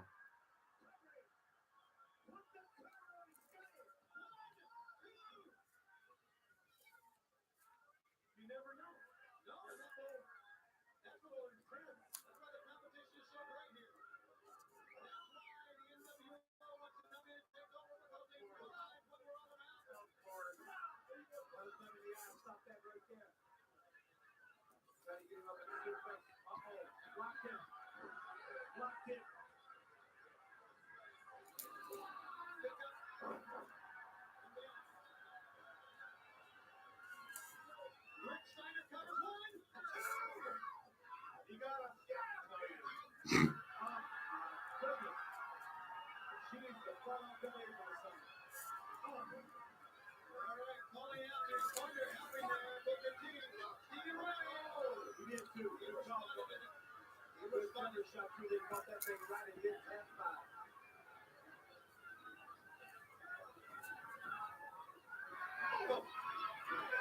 Double team here. Steiner goes down. Well, I'll tell you something. These Steiner brothers are really, really one-plus human beings. They can take over an awful lot. What? The wrestlers in this match, do you mean? Got it. 20 from Randy Anderson here. Well, Harlem Heat are definitely retired. Like Booker T does like commentary and also like analysis. I think some like he appears on certain things. I think Stevie Ray has like a podcast. I'm pretty sure he doesn't wrestle anymore. He might make the odd appearance, but I think they're both retired. I don't know if the Steiners have retired actually, like officially. I know they did wrestle for quite a long time, quite late into their sort of careers. I don't know if they've retired or not, to be honest. They might still appear on like the indie thing.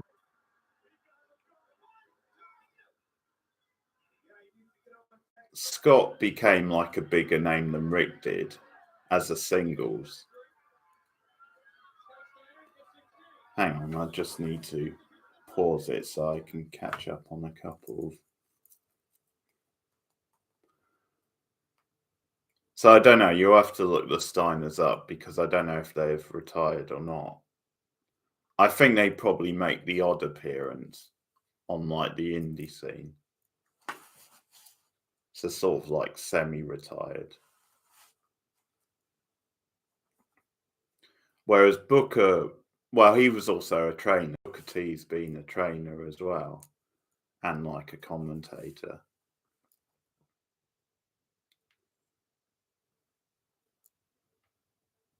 Okay.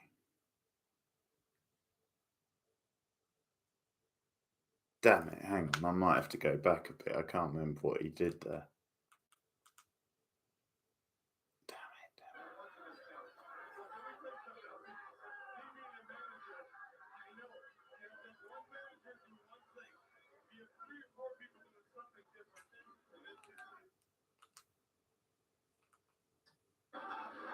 Oh. I'll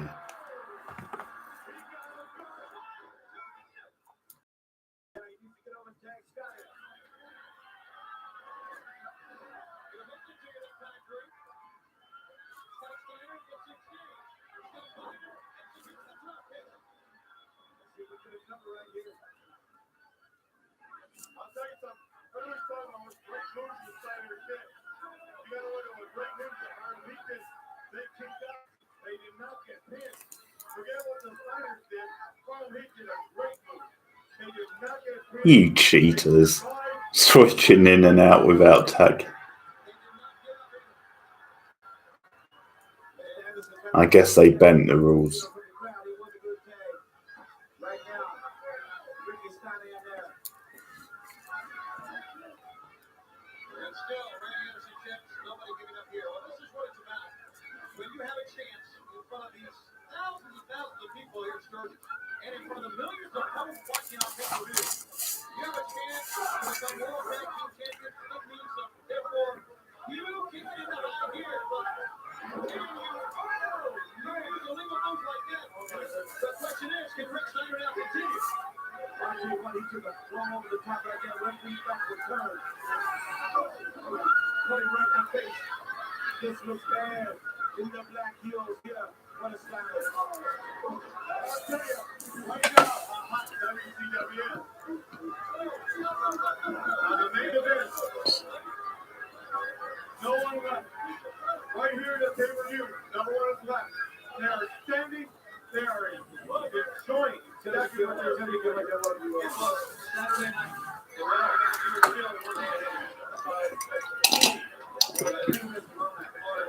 Sherry getting her back raping. Scary Sherry, as she was called in WWF.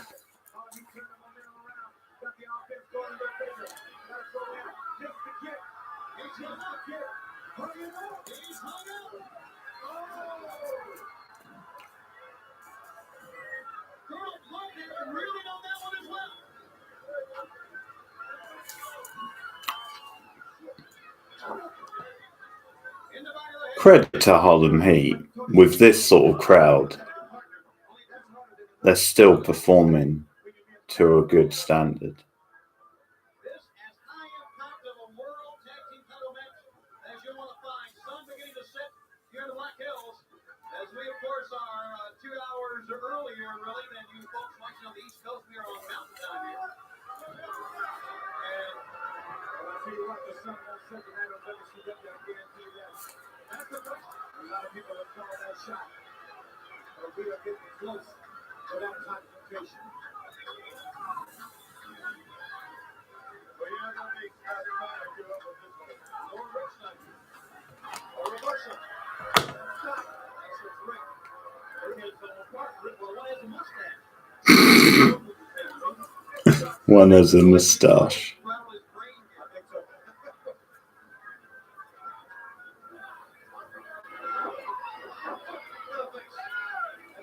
Yeah, he's definitely doing a Vince parody, because that gag about I can't tell them apart, that sounds like a rib at Vince as well.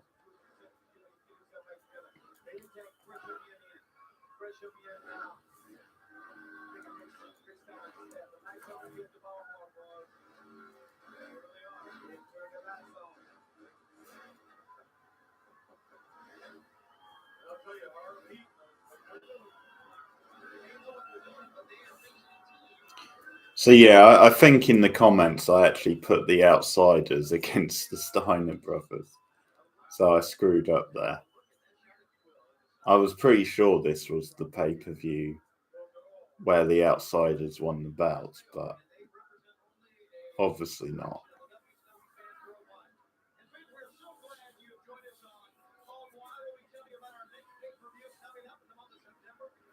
WCW is the leader in pay-per-view television around the world. You're seeing why.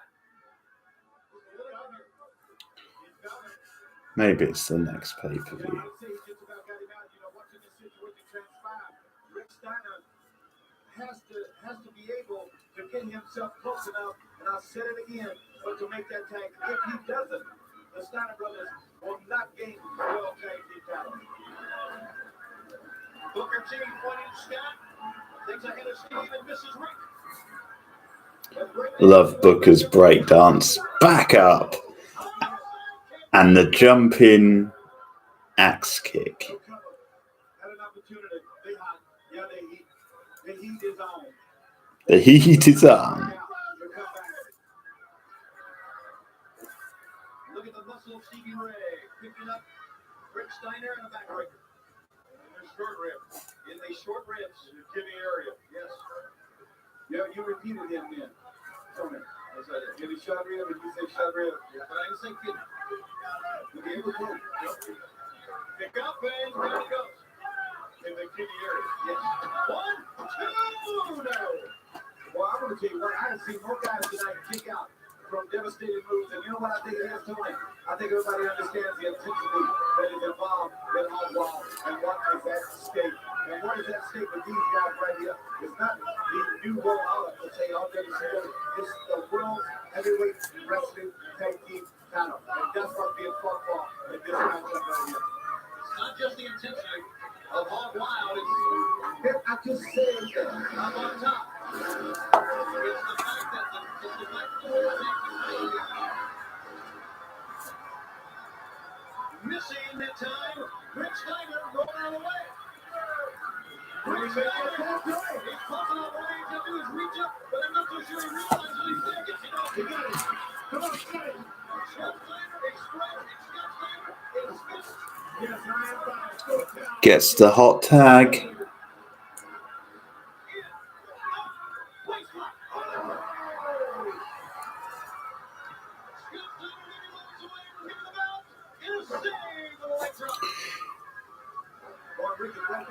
Nearly, Camille.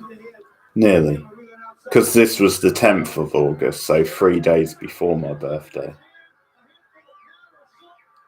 So I was 15.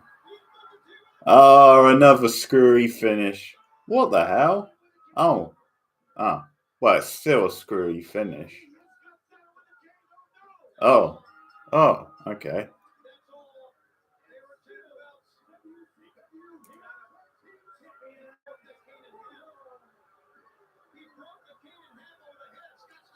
What was the point of him missing then? I guess it's just an extra twist. No, Holland Meat won, Camille. I was pretty sure the Steiners were going to win that. No, I wasn't in Morecambe then. I was in Peterborough, where I was born.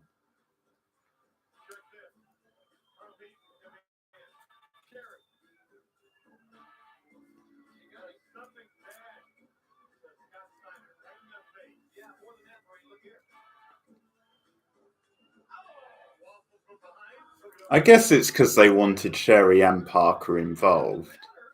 So she misses with the powder, but he hits him with the cane. But it's another screwy finish, which there's been too many of on this pay-per-view. Of course, Camille. Of course it was, because it's quite a long time ago now. But then again, I was probably too young to process how different it was. I can think back and think of certain things, but yeah.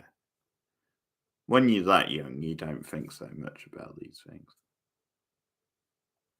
Hot tag. Just a minute.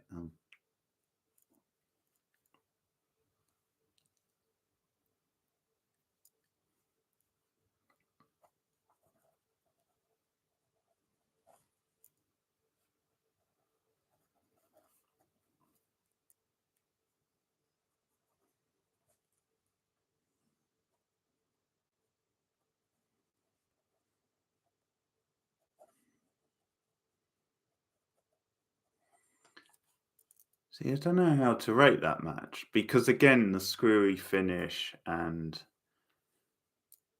it wasn't it was a good match, but it wasn't as good as something it was a little one-sided. I might give it 3 stars. It's either 3 or 3.5. I might go 3 because of the finish.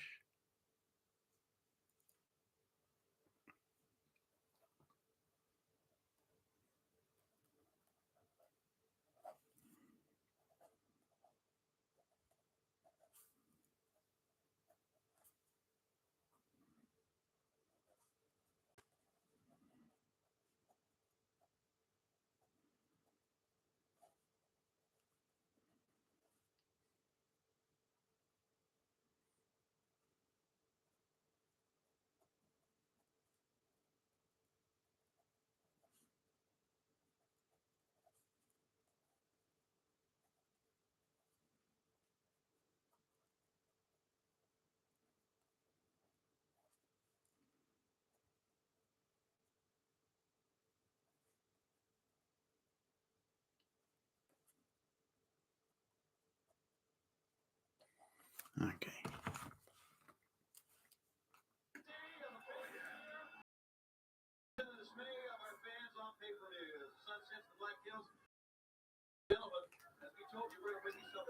Oh. Last Friday. And of course, they had some events here downtown. They had some. Memphis ready for these outsiders, baby. Just mess with it. Oh God.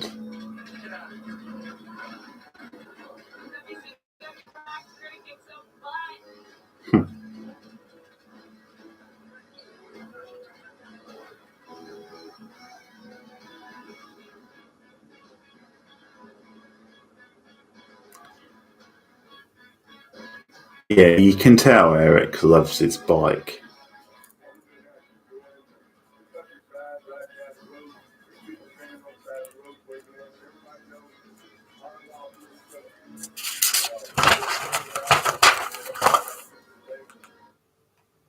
I'm just going to run it past this bit. WCW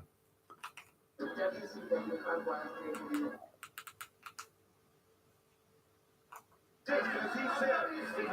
Okay. He can't make no early mistakes, Bobby, and cannot be intimidated by the picture one, Ric Flair. Well, he's got to go to that ring thinking that he can beat Ric Flair. If you don't put in the ring thinking you can beat Ric Flair, This is the. I'm off tonight. This is the US title match. I thought it was the Benoit Malenko match earlier.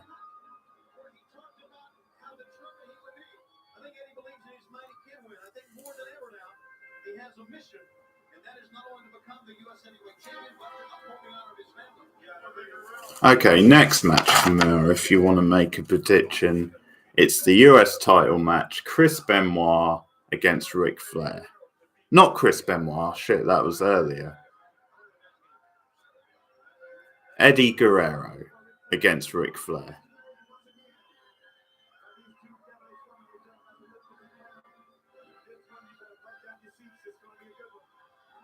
Yeah, there will be. Woo! Yeah, cross that down.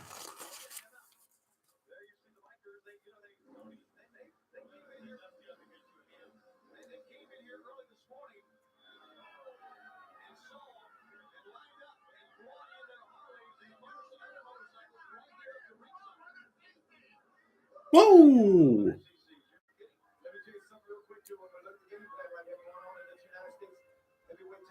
Elizabeth smiles, but I bet really there's nothing flattering about these bikers.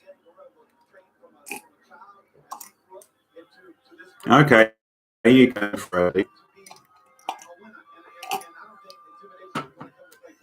So Eddie's the challenger, so you're going for a new champion?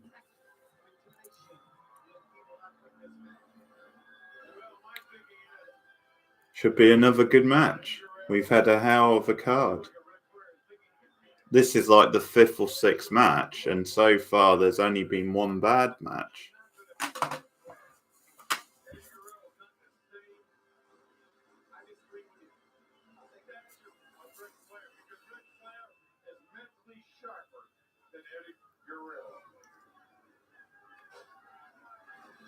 All right. Take a look, if you will, these fans, and they know Ric Flair, 13 times the heavyweight champion of the world.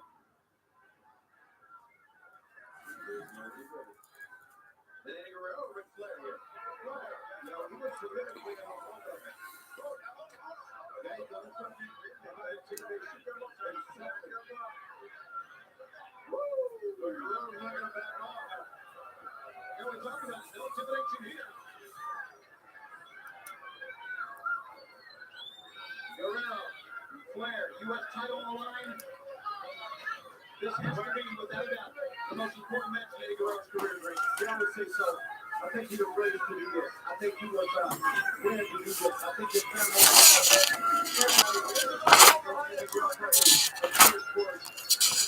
moments like this. These are important moments for great athletes.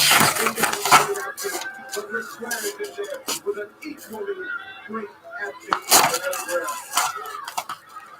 From the neutral position now, Flair will send Guerrero to the turnbuckle, but Guerrero gets smartly, moves Flair there, and backs away. Woo! Don't fall free to move him in there. Don't fall free to get caught in the corner or get in the Flair domain. The big domain can be the corner, can be the rope, and then outside. And remember, he got two devilish women out there going. That's about the 5th time he's called them devilish women. You get it, Dream. Bit of a shoving match. Oh, the referee gets in on the act. Nice.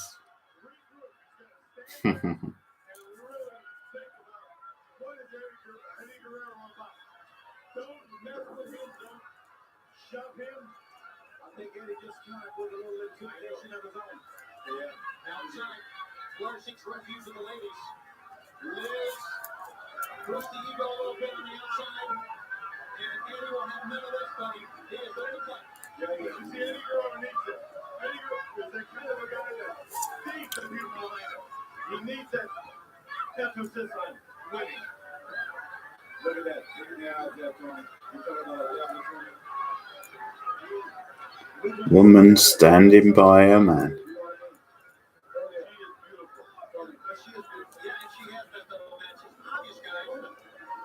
Obviously, playing of Ric Flair is anytime Eddie Guerrero gets the momentum going his way, Flair's going to go on the outside. Use the ladies if need be. Flair's a plan. He always does. You can't be a 13-time world champ without a plan. He's the dirtiest player in the game. Yes, he is. Showed him up. The champion split. Eddie really frog. Eddie tried to catch him and did. Great comeback by Eddie. Flair dropped him down his shoulder. Ooh. I'll tell you what, don't happen now. He's gone. No, Flair. Now, Flair wants to pick him up. Eddie Guerrero. Trying to roll it off for him. I think he hurt his ankle a little bit. But then you go with Flair. Might have pressed that wrist that he had right down there with Homer. Both men came out worse than Flair on that maneuver. Wow. Listen, they go to Eddie. And let's see what I hear every place I go. Eddie. See it is. What a shot. Wow. Flair chopping the corner and with the whistle. And Eddie Flair man held him back in the corner. This is what you call toe-to-toe. There you go. Don't let him intimidate you, Eddie Guerrero. Flair rolls down low. You have to realize that there is a great gap between the experience of Ric Flair and the experience of Eddie Guerrero. Yes. And I think we're seeing it come into play here. Eddie is riding on emotion. They're riding off savvy here. Yeah, but Tony, Eddie's not making any mistakes yet with that emotion. That's right. You can ride on emotion. You can win ball games on emotion. When you make mistakes, when you're emotional, irrational, you have to learn to look for it sometimes. Then you can stumble and fall. Well, I'll tell you something about Eddie Guerrero. He's He may be in trouble here. well, he may be, well, he could, he's not going to be the player. Flair's too sharp. He's too crisp. He knows what he's doing. Side headline. Middle turnbuckle. Big single. Eddie holds on. Nice. That's a good move by Eddie to go ahead and don't get in the mess right there. Don't get in the mess right there. Kick back over. 2. Got a ground Flair. Keep him away from the ropes and what he does best. That's exactly right. Yeah. The secret of being Ric Flair is making mistakes. There you go. You nip up right there, turn around. You can see Tony and the fans and Ric Flair's eyes know he's in a fight now. He realizes now he's got to go for it. Oh! Battling back and forth, Flair and Eddie now comes out of the box with that one. And Guerrero will fight you toe to toe as much as they want. Sidney Flair, come Right there. Don't get too close. Don't get too close. You want to back off just a little bit. See, he got in arm's length. He got in range. So back in a check The hell? as the sun continues to set. Well, I know the sun's setting, but even so, it went from quite bright 1 minute to really dark. So the lighting must have suddenly dimmed.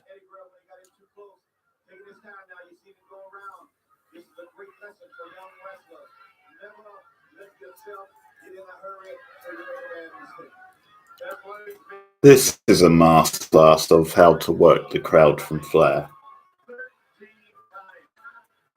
Even this late in his career, he still had that.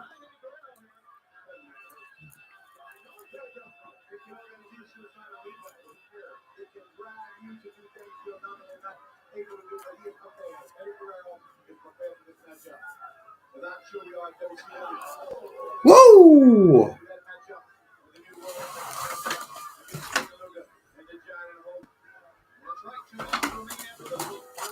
Oh yeah, the Outsiders have got Sting and Luger, that's it. So I got the match right, but I got it wrong, and it was for the titles. Pardon. So I apologize. Woo! And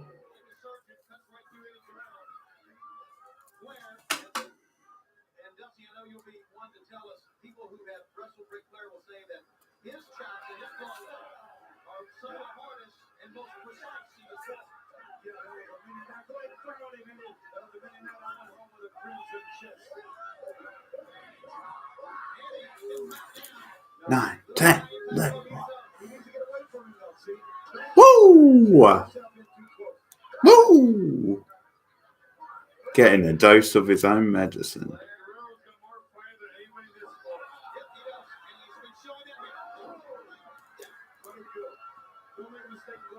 The classic aeroplane swing. Eddie Guerrero's doing the right thing, staying in the ring, Tony. Check the hams on the misses. Checking the hams on hams. Is he saying hams? Hams. Hams legs. Legs. The hams are on the leg too. Once again, I've become an interpreter for Eddie Rose. No, you go. Oh, that one that close by him in the jaw. Yeah, I cut him off, but we got him right in the jaw. Eddie had a steam flare, goes out again. Once again, Eddie Guerrero. Use your head, kid. Stay on the inside. Stay on the inside. You don't want to be out there. Ric Flair wants him out there. You can't beat him out there. Fucking hell, that's like the 6th time he said devilish women. No. All the times you wrestled Ric Flair, how did you prepare yourself to wrestle him? Preparing for Ric Flair was a hard thing, knowing that most of the time when he was champion, you had to be him. He didn't have to be you. So you had to plan offensively. Eddie Guerrero, I talked to him before the picture. I talked to him. Talked to him on many occasions. Today, leading up to this day tonight, and he was ready for an offensive game plan. And I think he stuck with it. Once again, he got in too close. Got it coming out, but I don't think that really hurt him that bad. That hurt him that bad, real bad. That range hit there. Kick to the balls. Nothing technical about that. Was after a bowl with his mom's chili. I'll tell you what, watching the mystical battle of a wall. Yeah, we can come up with that sort of equation. Into the midsection.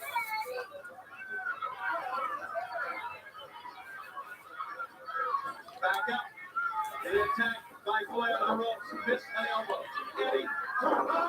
Eddie's got a cover. Eddie's got a 2 count, and that's all. That was real close right there. That was a nice move. Oh my goodness. Offensive game plan, Eddie Guerrero. Eddie knows, just like you said earlier, Dre, a few minutes ago, you got to beat Ric Flair, and he's a champion. That's what Eddie Guerrero's trying to do. He's trying to pin him at every point. On Ric Flair. Ric Flair. Eddie counter the duck. We're trying to sunset flip. Look at Flair dancing on the sunset. But he's still going to get taken over. He's still going to get his shoulders pinned. That's right. Flair countered nicely. Guerrero sending Ric Flair in. Front toe hold takedown. There you go. Uh-oh. He knows what he's doing. Put it on in. Figure 4, baby. Oh, my goodness, yeah. Nice shooting with an elbow. Nice skate play. Look at him. Got it. He got it hooked in right there. Devilish joint.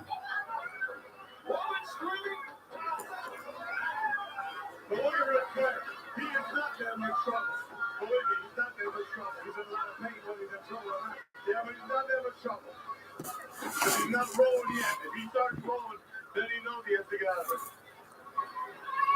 You know that, Dusty. You've been in it. Oh, yeah, I understand that. He is very close to the ropes here, guys. That's where he is. That's going to end that. Yeah, that's a situation there where Eddie can be playing him back down the middle when he put that thing on. Maybe Eddie needed to think a little bit.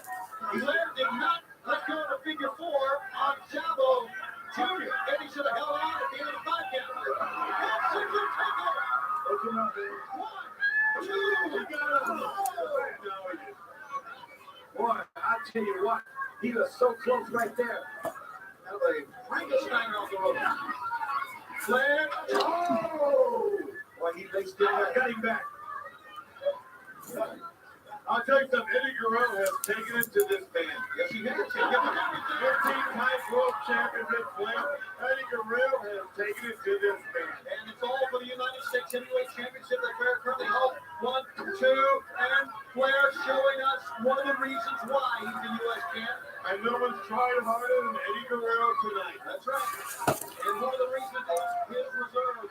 The same reserve we saw earlier in this telecast from the likes of Dean Malenko, Chris Benoit, Rey Mysterio, the Ultimate. They're hungry, Tony. That's right. Flair is still in that. Eddie doing some styling and profiling. His opinion of Elizabeth as well. Again, a good match. I think there's been some sloppy moves which have let it down a bit.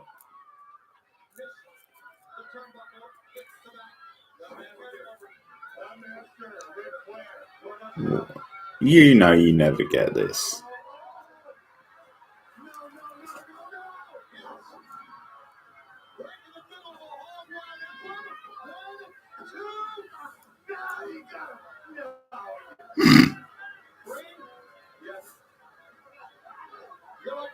You can't win one to save your neck. I tell you, that's a good call. Eddie Guerrero didn't go out to the floor all the way. Sunset flip from the outside. Kenny hooking in right here. With the floor moving on a circuit going.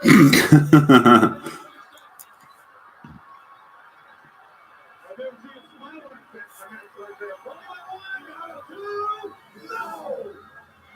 He had him by a crack right there, boy. They sure did. Here's Flair moving on Guerrero. Guerrero's on the ice. Same thing he did with Guerrero.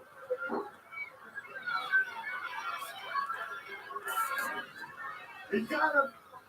He's not going for the cover. No, it's not. That's a good point, Brain. That's one of Ric Flair. With Ric Flair, you've got to go for the cover. The cross leg slam, I think there you see that. That was his move. That's famous Ric Flair. And that's what the first mistake that Eddie Guerrero has really made up. And this brilliantly planned the offensive game plan that he has. That is the first real major mistake he has. Anyway, now can Flair. I think that's going to be the beginning of the end for Guerrero.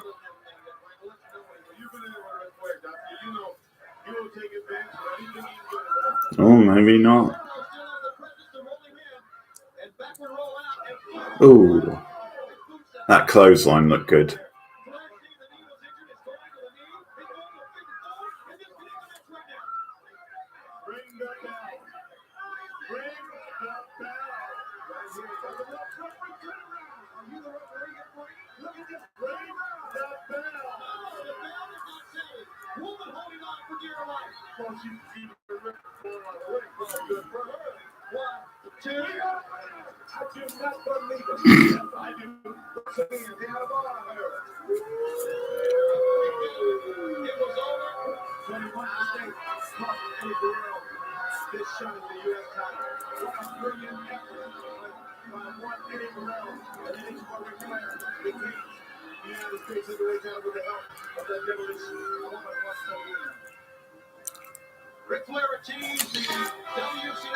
Well, of course he's going to get the devilish woman line in again because she was involved in the end. Okay. Well, Camilla's not on at the moment, but Camilla, if you are listening, you lost that one because Flair was in it.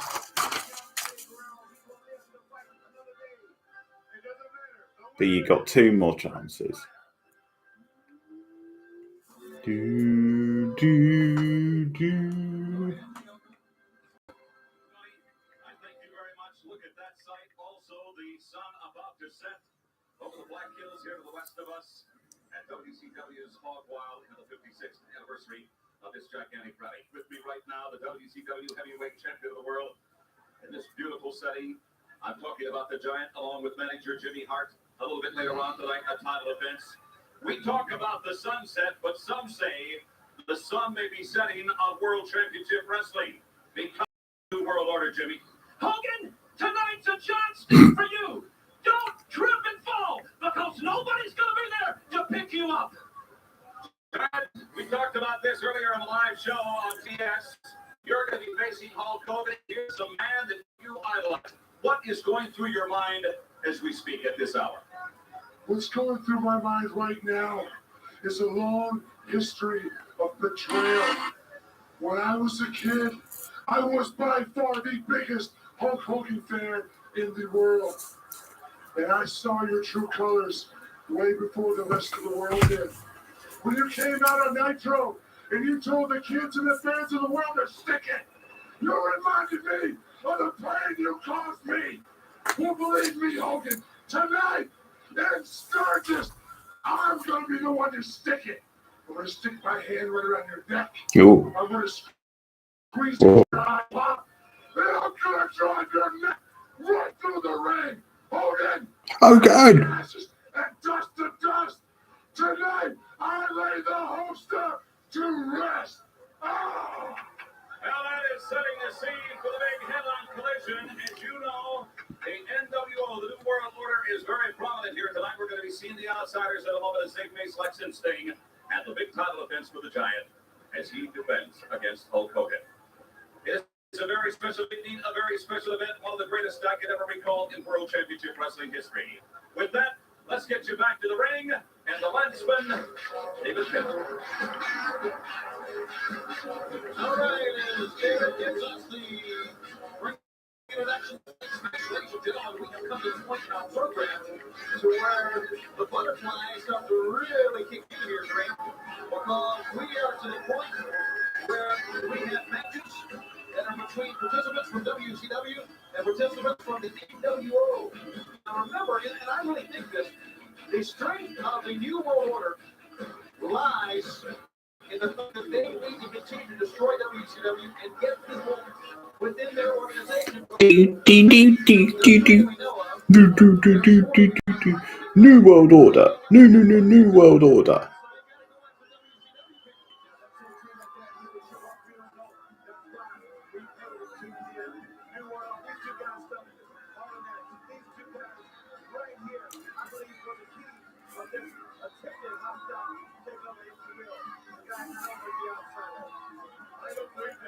I might put the match in chat.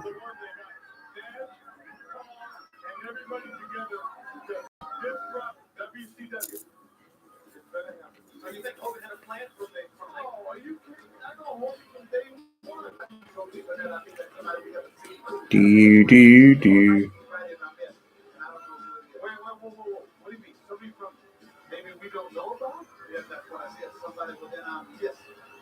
Somebody you see ahead. Man can't stay. Hog Wild. Here in Sturgis, it has been a wild weekend. A wild week. Sting, Lex Luger.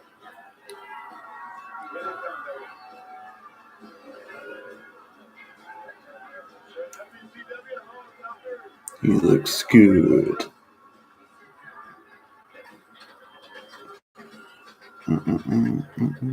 Getting his way.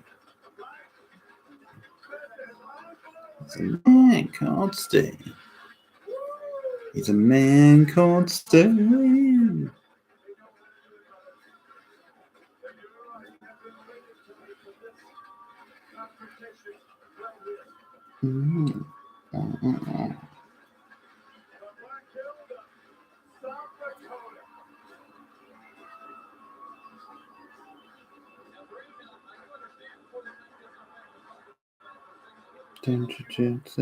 I'm getting his way. Cause sooner or later you're gonna have to pay. He's a man called Steve. Called Steve. He's a man called Steve. He's a man called Steve. That's the campground, the well, we certainly hope to make this an annual event and annual trip for WCW for nothing else than just the other activities that go on here. This is real important now, outsiders. Sting and Luger. Now remember, we got to bring up a point here. Hall and Nash, the outsiders, face Sting, Luger, and Macho Man Randy Savage. And of course, Hulk Hogan became a part of the match at the beach. Luger did not have a chance to participate in that match because of a unusual set of circumstances. Sting inadvertently hit Luger. Luger had to be drained out. But now Luger felt the wrath after that when he faced Big Bubba on WCW Monday Nitro. And Luger will now have his retribution here as he will open up the match. No, look, Tony, you can't look at this as a tag match. Because nobody really cares who wins or loses. There's a franchise thing here going. Yes. I mean, He throws the Big goal. way of Sting. yeah, I'll tell you one thing about the outsiders. Arrogance. R.I.P. Scott Hall. You have to have that. Back to the corner. Luger and Nick Patrick cannot even break. Look at this. Nick Patrick getting in between right there. Asserting himself here. But I tell you now, you just gotta, if you're Luger, let your emotions carry you away here. Get nuts. Speaking of nuts, has anyone seen the Macho Man Randy Savage who's getting Just pause it for a minute. Might do another drink.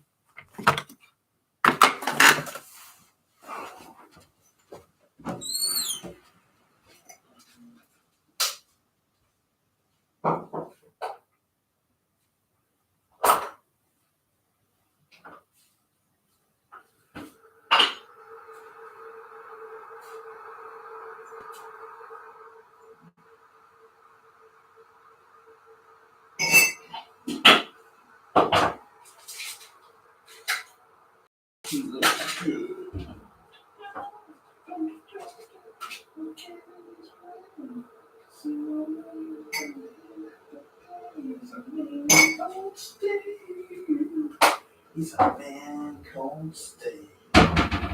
He's a man called Steve. Does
No, still no Camille.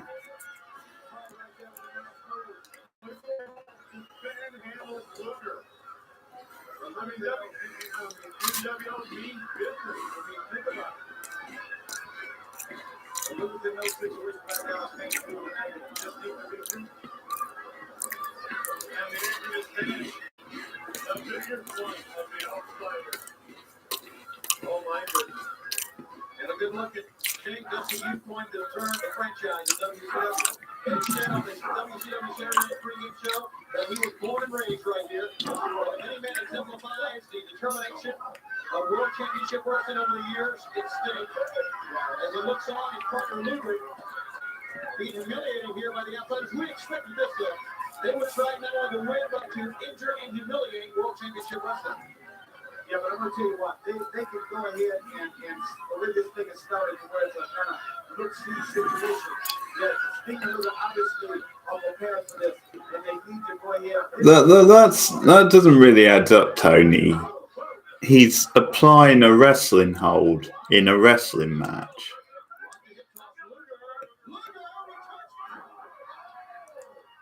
And you say, well, they're just looking to injury.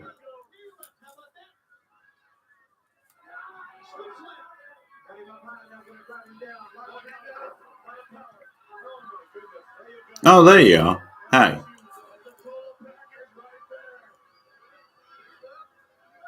Hang on. John going on with Lex Luger there, intimidating Hall and Nash in the corner of the outsiders. Yeah, well, they started it, you know. I'll tell you what, this here, I'm off my boys, and this here got the big up and over again. My goodness.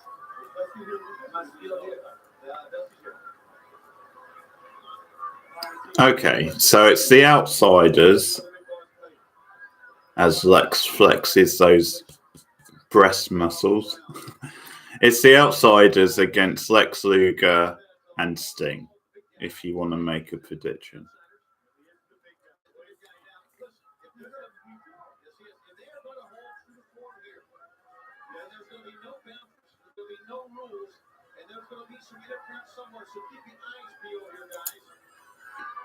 You got the last match wrong, by the way. But you've got 2 more matches, so you can still make it 2-2.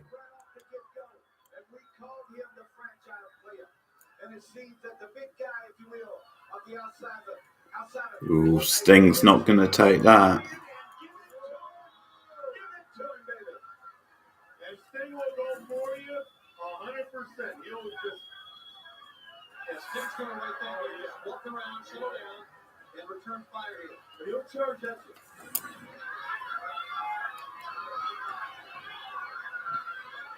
Has she gone again?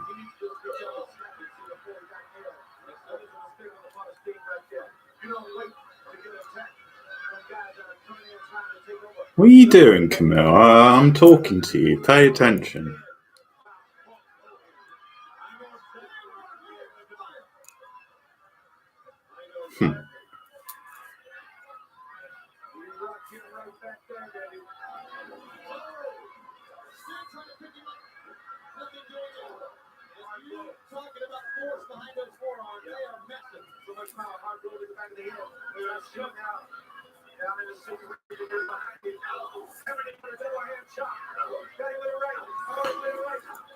Well, I told you the match. It's the outsiders against Sting and Luger. So I was asking for your prediction. Oh no, poke to the eye, fire to fire, and then you got the slam.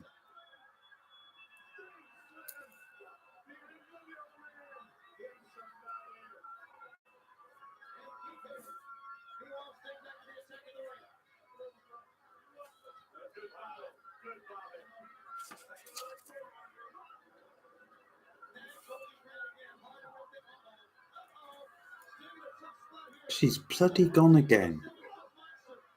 Snake eyes. I love that Nash kept that from his Vinny Vegas days.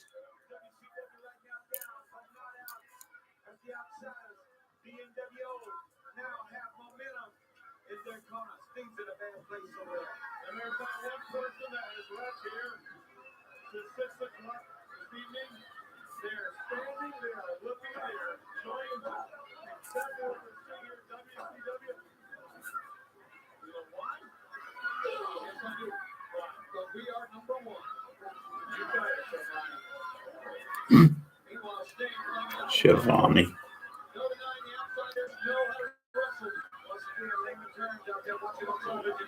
Right, that's it. I'm just going to put it in the chat because she keeps leaving.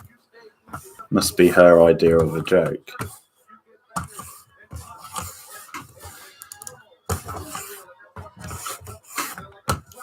Let's see if I can get this mouse over.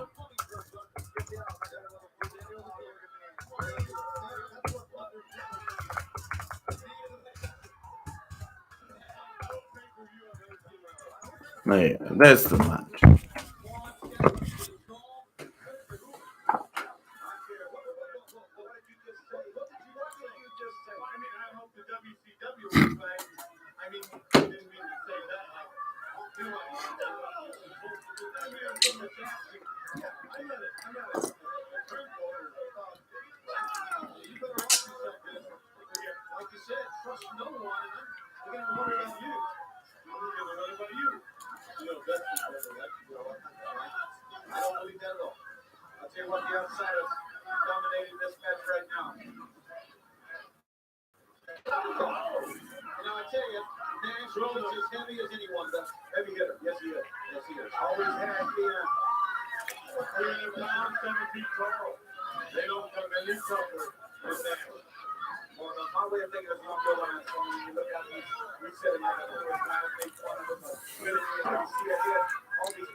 They got to be around. Sting jumps right to the arms and ball. They dominated with fast. Took that over. But I don't have to admit, the NWO has dominated this match. No, I don't have to admit that. But Tony does. Well, I think they're right now. Domination, offensive game time momentum. Now they're going outside. But Sting, we have seen him like this how many times? Come back and win World Heavyweight title. You're right. Come back and beat guys. You're right. And now he has to get himself in a position. Say it again. Tag match. You're learning about that. Tag your French man in. You keep doing it over there. That Rocky's neck is dead in the fall. Did he strike out there?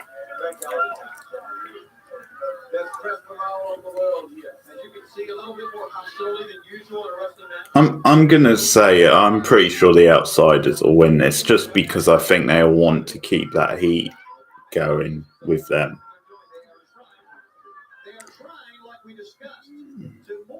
Also, if they're about to win the tag straps, then it makes sense they win. But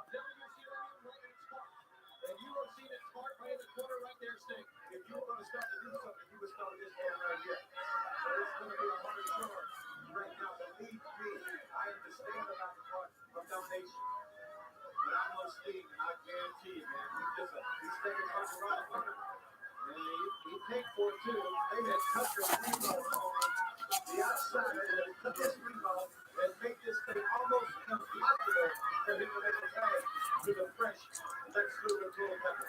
And that's because there's somebody behind them, somebody that is into their mind, has told them, cut that ring off. That's who he has to do. He's doing what he has to do as well. And then he's fight back. But he's always done.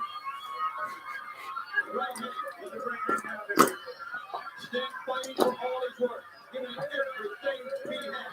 But he is in a lethal corner. Yeah, try to push it back down. There you go. Get out there and middle ground. And please take yourself to middle ground.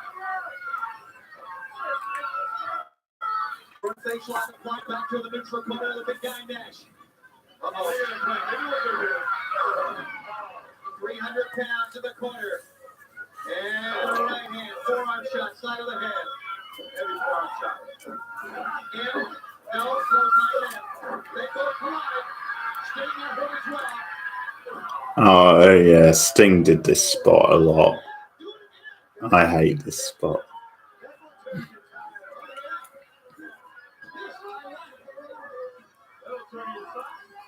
Inside out. While on your feet. The Outsiders are trouble. Very trouble. Yes, they are. But Sting desperately needs the tag. Make the tag. Hall is in. He picks up the tag. Come on, Hall. What? I mean, no, I didn't mean that. I gotta say, I know he's doing the heel thing and he's doing it for a gag, but the Brain doing this routine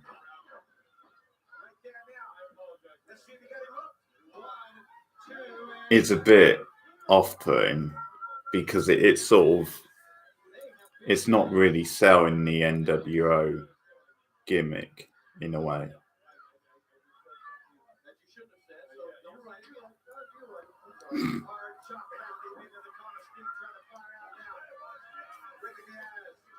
Consistent with his character, though.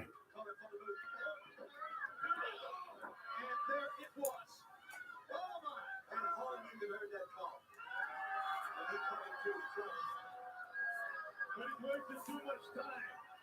Sting does the kind of guy he can lay there for too long. Watch. You watch. Sting is not going to be beat. That's a good pawn. That's a good pawn. Good pawn, Brain. Sting is too tough. And the Outsiders, you may have heard what they just said. Finish him off, baby. They are going for it all here. Hall is going for his move. I'll tell you what, Tony, right now, he's in a position to make a tag. He is in a position to make a tag. Make a tag. Come on, Stinger. Come on, Stinger. Make a tag. I mean, Stinger. Make the tag.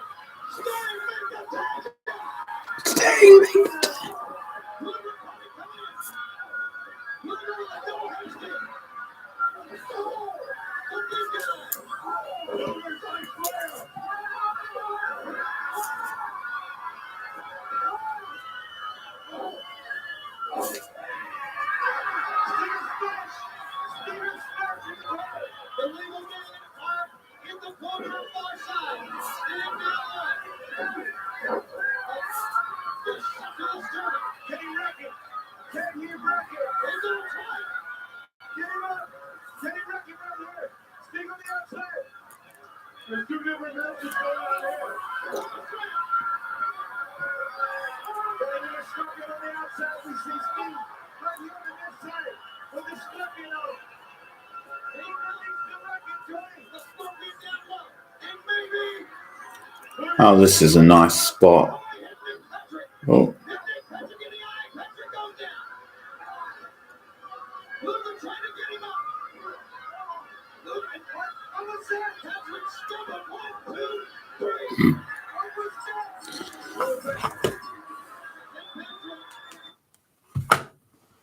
Oh, does that mean Patrick's the fourth man? Or is there another fourth man?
Sturgis, South Dakota.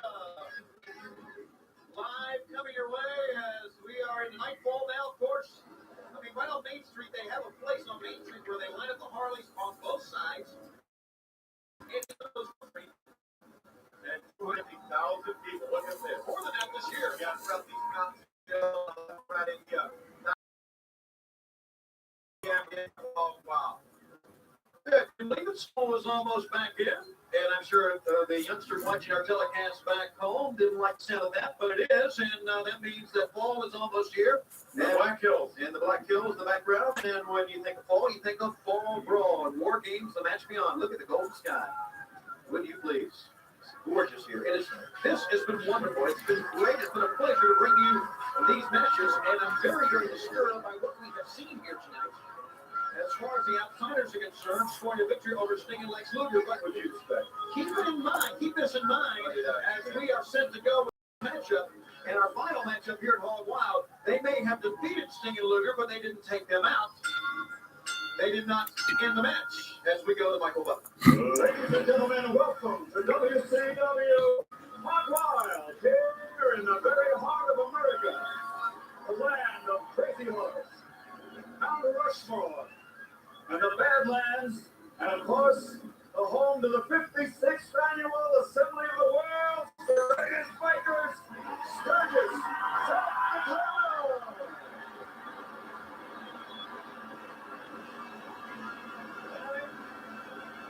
We will see no event that has ever been performed in the history of the WCW like the one you're about to see. An outside organization, the New World Order, will attempt to steal the title of the World Heavyweight Champion. In this, the battle for the WCW Heavyweight Championship of the world. Ladies and gentlemen, are you ready? Oh, you ready? Oh, she's back. I think someone's watching anyway. For the thousands in attendance here at ringside and the millions watching around the world on television, Oh, they're gone again. So it probably wasn't her. you've all been waiting for. Let's get ready to rumble.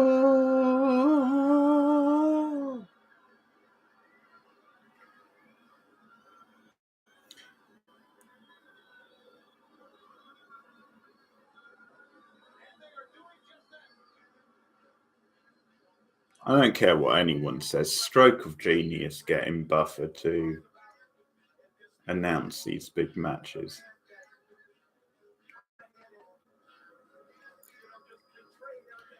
It's just a bit overkill, and they started using him on Nitro too.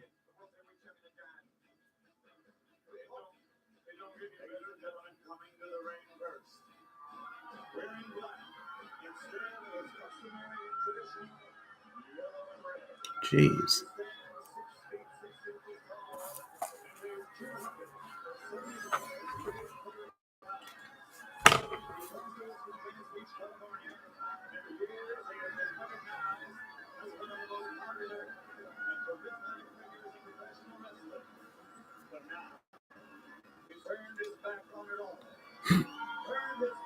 He's turned his back on it all. He now represents the standard bearer of the New World Order of Professional Wrestling.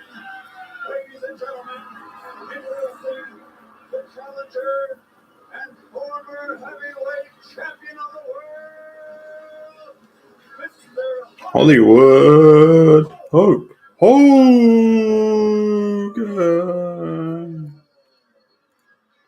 I never thought in all my years of doing the sport, watching the sport, that I would see a home run entrance quite like that.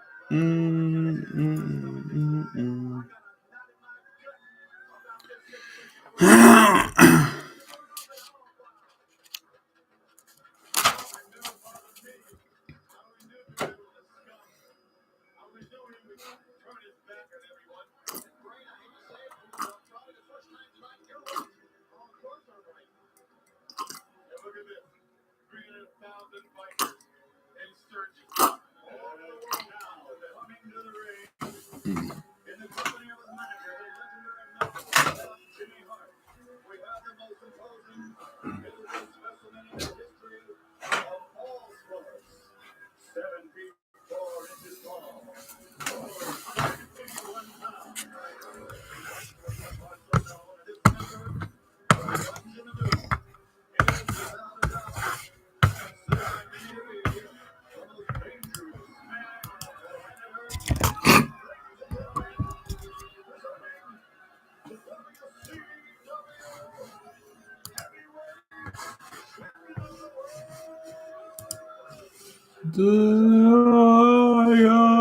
Giant.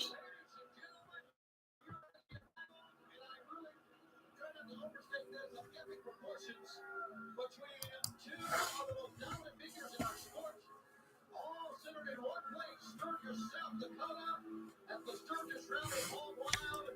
This is not only for the WCW World Heavyweight title, it's for honor, it's for a way of life. And what Hogan is taking on the road. Very good.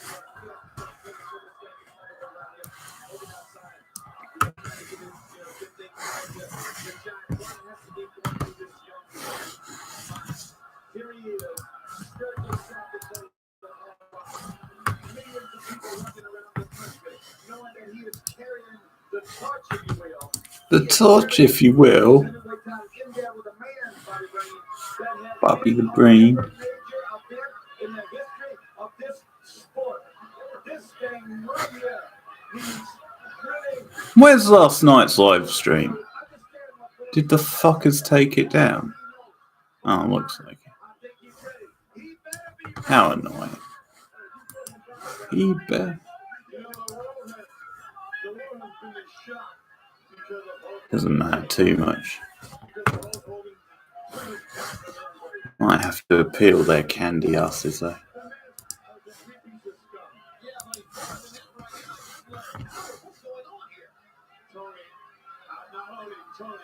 The man knows what he's doing. The man knows what he's doing. He's a damn artist.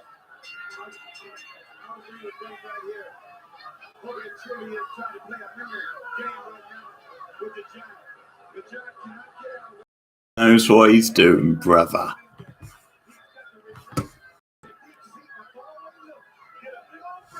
And get ready for this challenge because Hulk Hogan is not going to walk out of this thing right here. Another thing comes to mind. Macho Man Randy Savage. That's right. The other NWO figures, where are they? Dusty, yes, you're in the ring against him. What would you do right now? Against him? Hogan. Against him right now. I was facing any man. I was not being intimidated. I was facing one-on-one. You could not be intimidated. I guarantee you, you would have to be ready. And I think the Giant is. He'll hit you. He'll hit every. His aggressiveness, his overactiveness. Cost him for it. First one off the man of his. But yeah, hello. Hogan takes a little again. Yes, he is. I can tell you what I would do. What was that? If I'm the Giant, you hit him in the head, you choke slam him, you pin him, and you tell him you want to order. That is that. And do it quickly. Tell him what to stick it. That's right. There you go. I'll tell you something. Hogan's not as much of a chicken as you think he is. I'm not saying, but he's doing something with our minds. He's messing with our mind. Yeah, he's in the mind game with it. He's in the mind game with it. I'm ready. I'm with the Giant against Hog Wild. It's for 93,000 people. And Hogan knew what he had to do. So you're on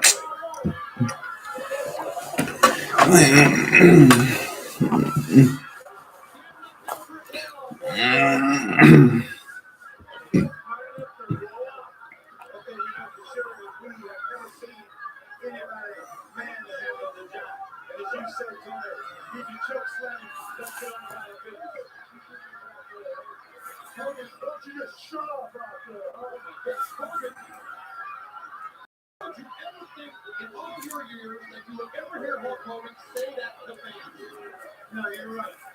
Listen, you're right. It's been uncanny in many ways. And you know, sometimes we saw what happened at Backstage.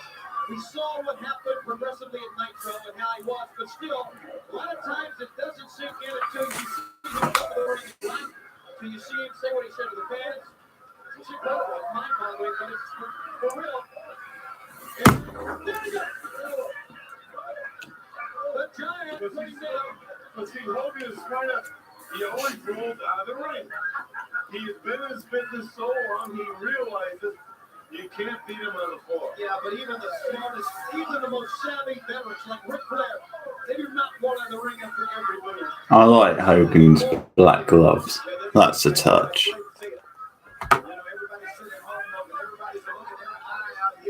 Ho, ho, ho, ho.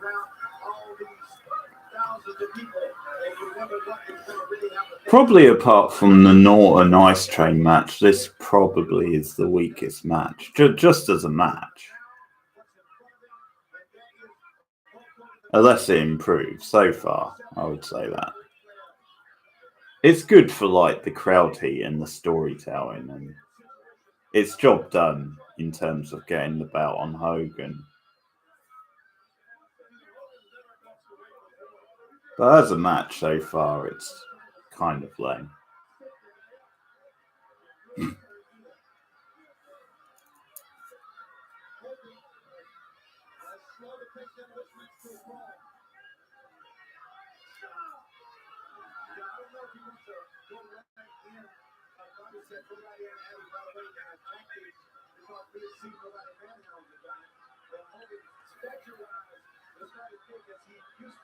He has statue-wise is in great shape, but the giant is a mammoth of a man that is being an honor, and right now, Riddle seems to have control. If he doesn't get over anxious, he cannot get over anxious.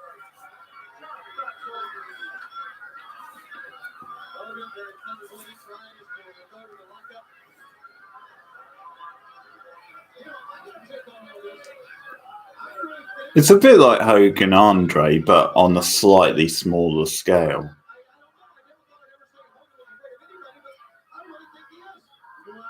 Whereas as a wrestling match, like a spectacle, it's kind of bad. But in terms of story and crowd heat and just achieving what it sets out to achieve, it kind of does it very well. We even get a 1980s test of strength.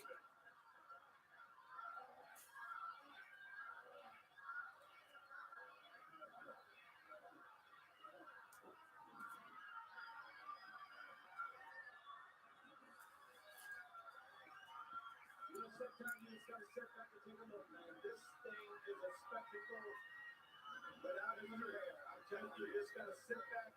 You can call and talk about it and get game plan.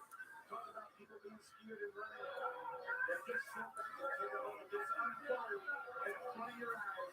Right here at WCW with a big call. It's history.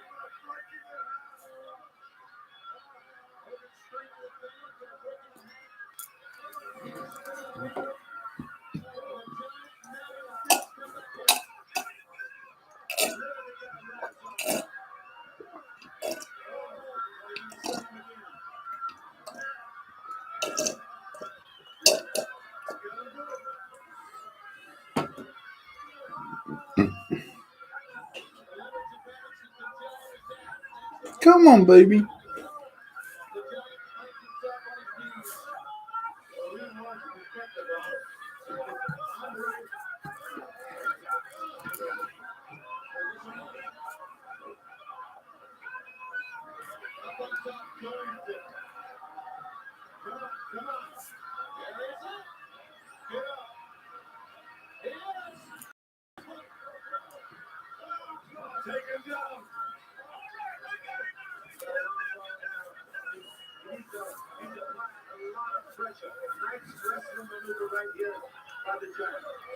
Come on, baby. Come on.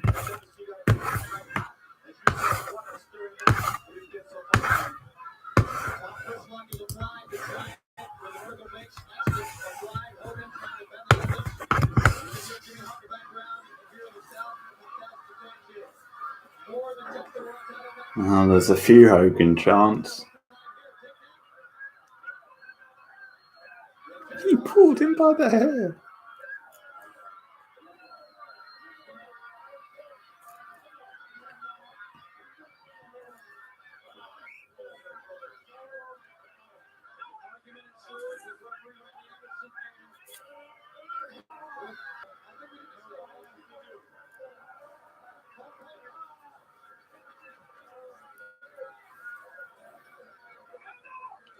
Come on.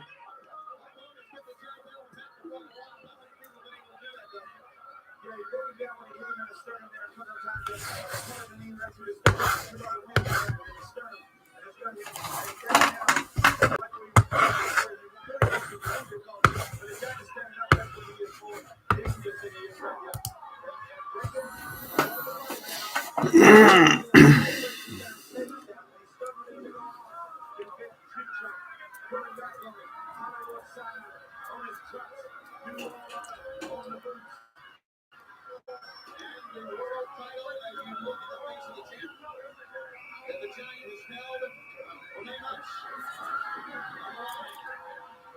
Giant and Hogan down here. Hogan places him in the head.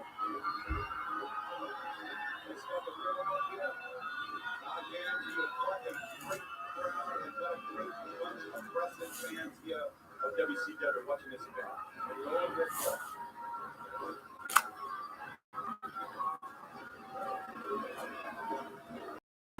The topper's locked on. Here comes the giant. Well, the giant's in a sick position. You can get up to your feet right there. That other lady in a spot where he can go ahead and stand up. But he's a lot taller. He's got longer arms. He's got the reach advantage. So turn this thing around. He's turning real hard right now. Use the power. And Jim Punk going down, got him moving and running. He did not pull Hogan's hair. But Hogan pulled, obviously. And it's another position right there. He pulled his hair.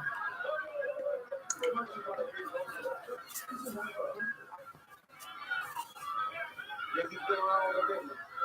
He's been there. He knows. He understands. You know, I was scared about the guy. I'm not scared now because I understand his vision is to go ahead and beat this man right here. But when it started to re-sign and transform, it was Hulk Hogan, man, is too much in a situation to where he's going to intimidate and use his vast knowledge of being in the big game against a young man who called the giant. Hogan back on the choke. Use your head. Do it again. Hogan reels for that one. Here comes the third time. Hogan goes out. Now, Jimmy, you stay there. Stay there. Don't make a mistake. Right out there.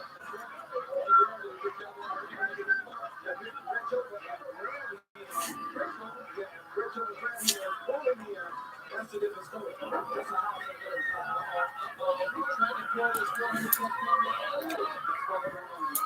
And Hogan shoving the giant. Go ahead. One fall. Oh my goodness. Shoulder to the scratchy man back running right into the street. Hogan wins the title. Champion, yeah. Not yet, but the old world's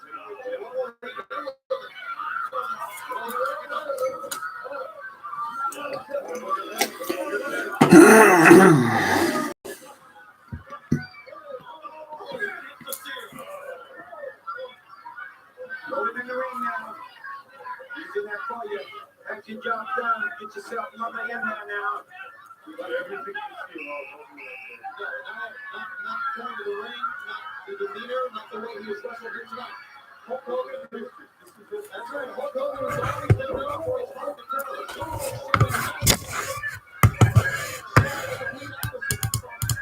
They simplified everything that is bad, is not good. Hogan, now at the receiving end of the giant here. Into the road, here comes the giant.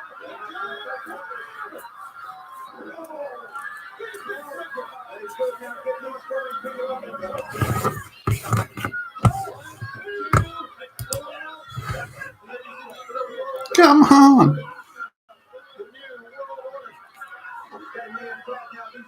Concentrate. Giant needs to go ahead, mount some heavy offense now. This is New World Order against WCW at its best. Or it's also that's right. And the New World Order trying to make a statement. I'm not so sure about their tag match statement. Well, that's a lot of weight. As ambulance is, if you miss it, you're going to hurt a lot more than maybe like a Rey Mysterio Jr., you know what I mean? Here's the point of the double. Hard that time. Hogan. Slow to get away his feet now. Hogan. Now he's back standing. Hulk Hogan. Right here with down the head. You take the skin out of the gun. Look at the screen. We've got to use that. He's got to get up on his head. Now thanks to the giant. The giant is broken up. It's a little bit of Hulk Hogan medicine. Yeah, turn around. Phew! He's going right at Hulk Hogan's face.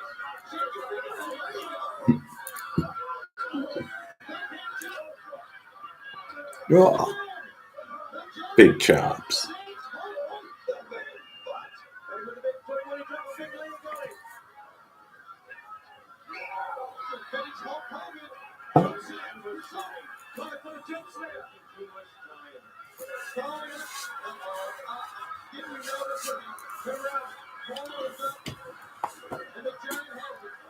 The giant broke him in. You gotta get loose from him. WCW, what the guys at WCW?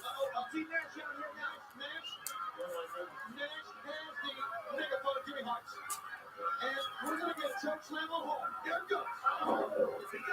Watch out, turn around, Giant.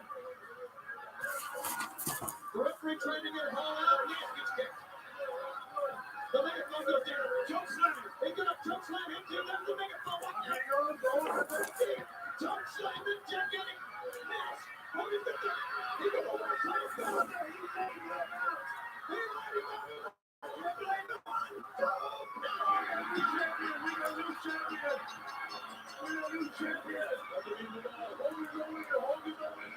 Hogan is the WCW World Heavyweight Champion. He and his strongest together.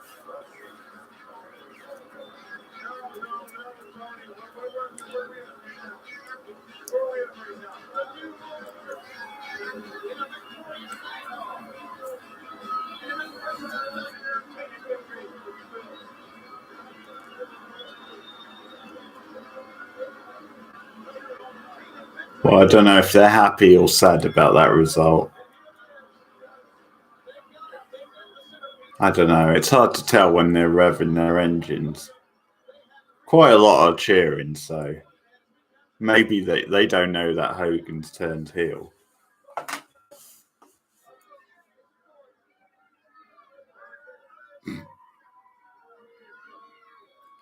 Well, they baked a cake. That is confidence.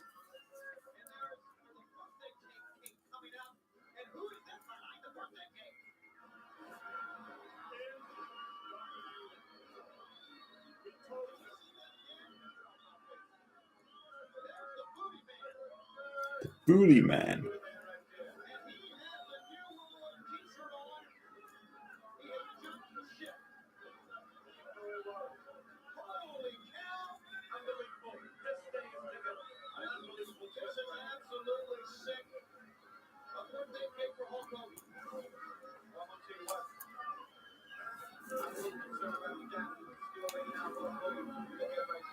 His birthday?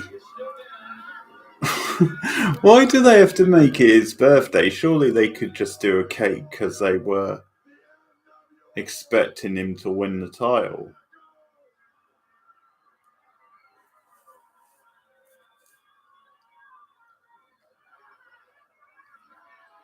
No outsiders. The Booty Man knows it's Hulk Hogan's birthday, brother. Yeah. And you know what? Now I'm gonna wish a happy birthday to me, brother. Yo, Booty Man. What a surprise.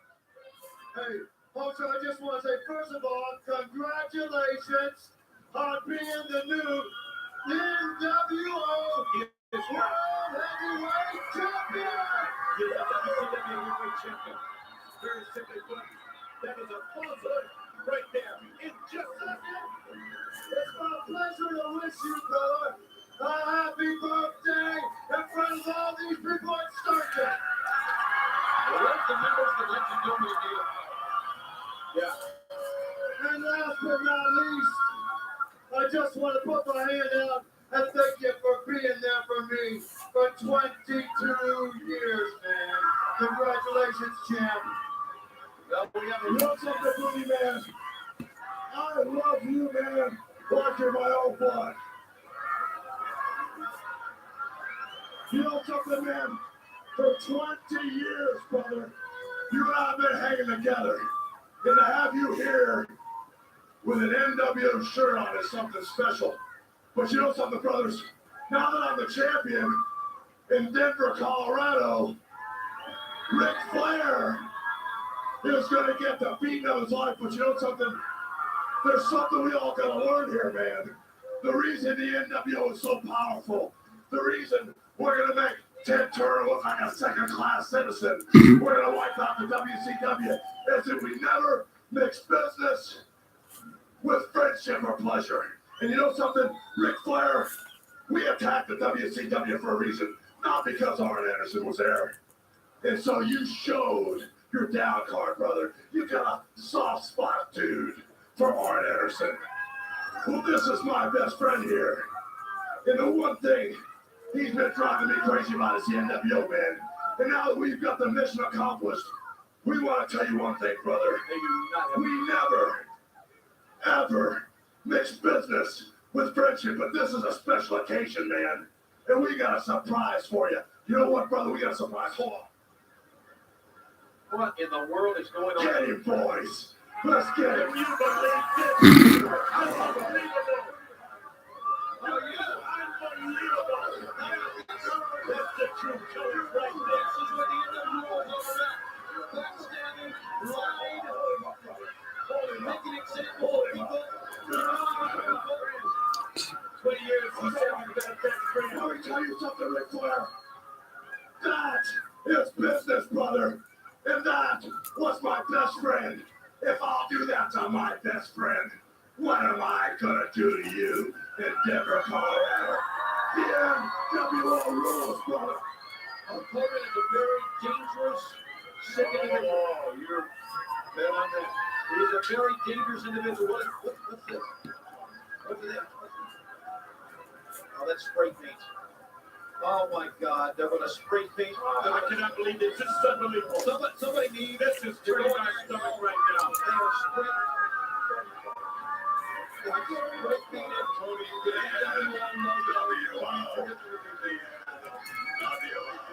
Is the only way to go. And what you gotta do.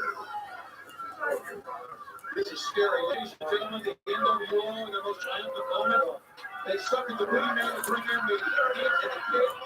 They lately attacked them. There's a message been sent out to Ric Flair, apparently hoping, and Ric Flair will be battled and fight for the champion this Thursday live on TBS in Denver. And the giant laid out. As Hogan, Paul Nash, the outsiders walk away. There's no question. The NWO is a force. The Armageddon is about to wipe everybody out of the Tell you right now, I don't know what is going to happen from this moment on. It is a scary thought for all of us. The World Championship Wrestling. We've seen a lot of bizarre occurrences and stories. A lot of bizarre people. You think you would see it at a bikers rally. But nothing more bizarre, nothing more sickening than I've ever seen in my life than what we saw at the end when Hulk Hogan spray painted the NWO logo, I guess, or letters onto that belt.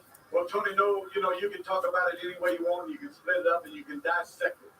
The bottom line, that was a real unbelievable situation for me to see that belt that I have wore be spray painted NWO New World Order. Let me tell you something, by no means is this thing over with WCW. I am concerned about the fact that all the talk, all the things were said about the NWO and where was WCW here when the giant needed him at the end.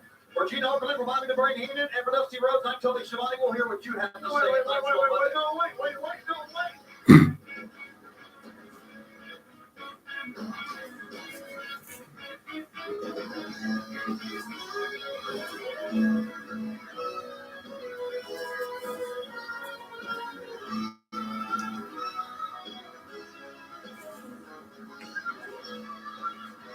Same Breslov.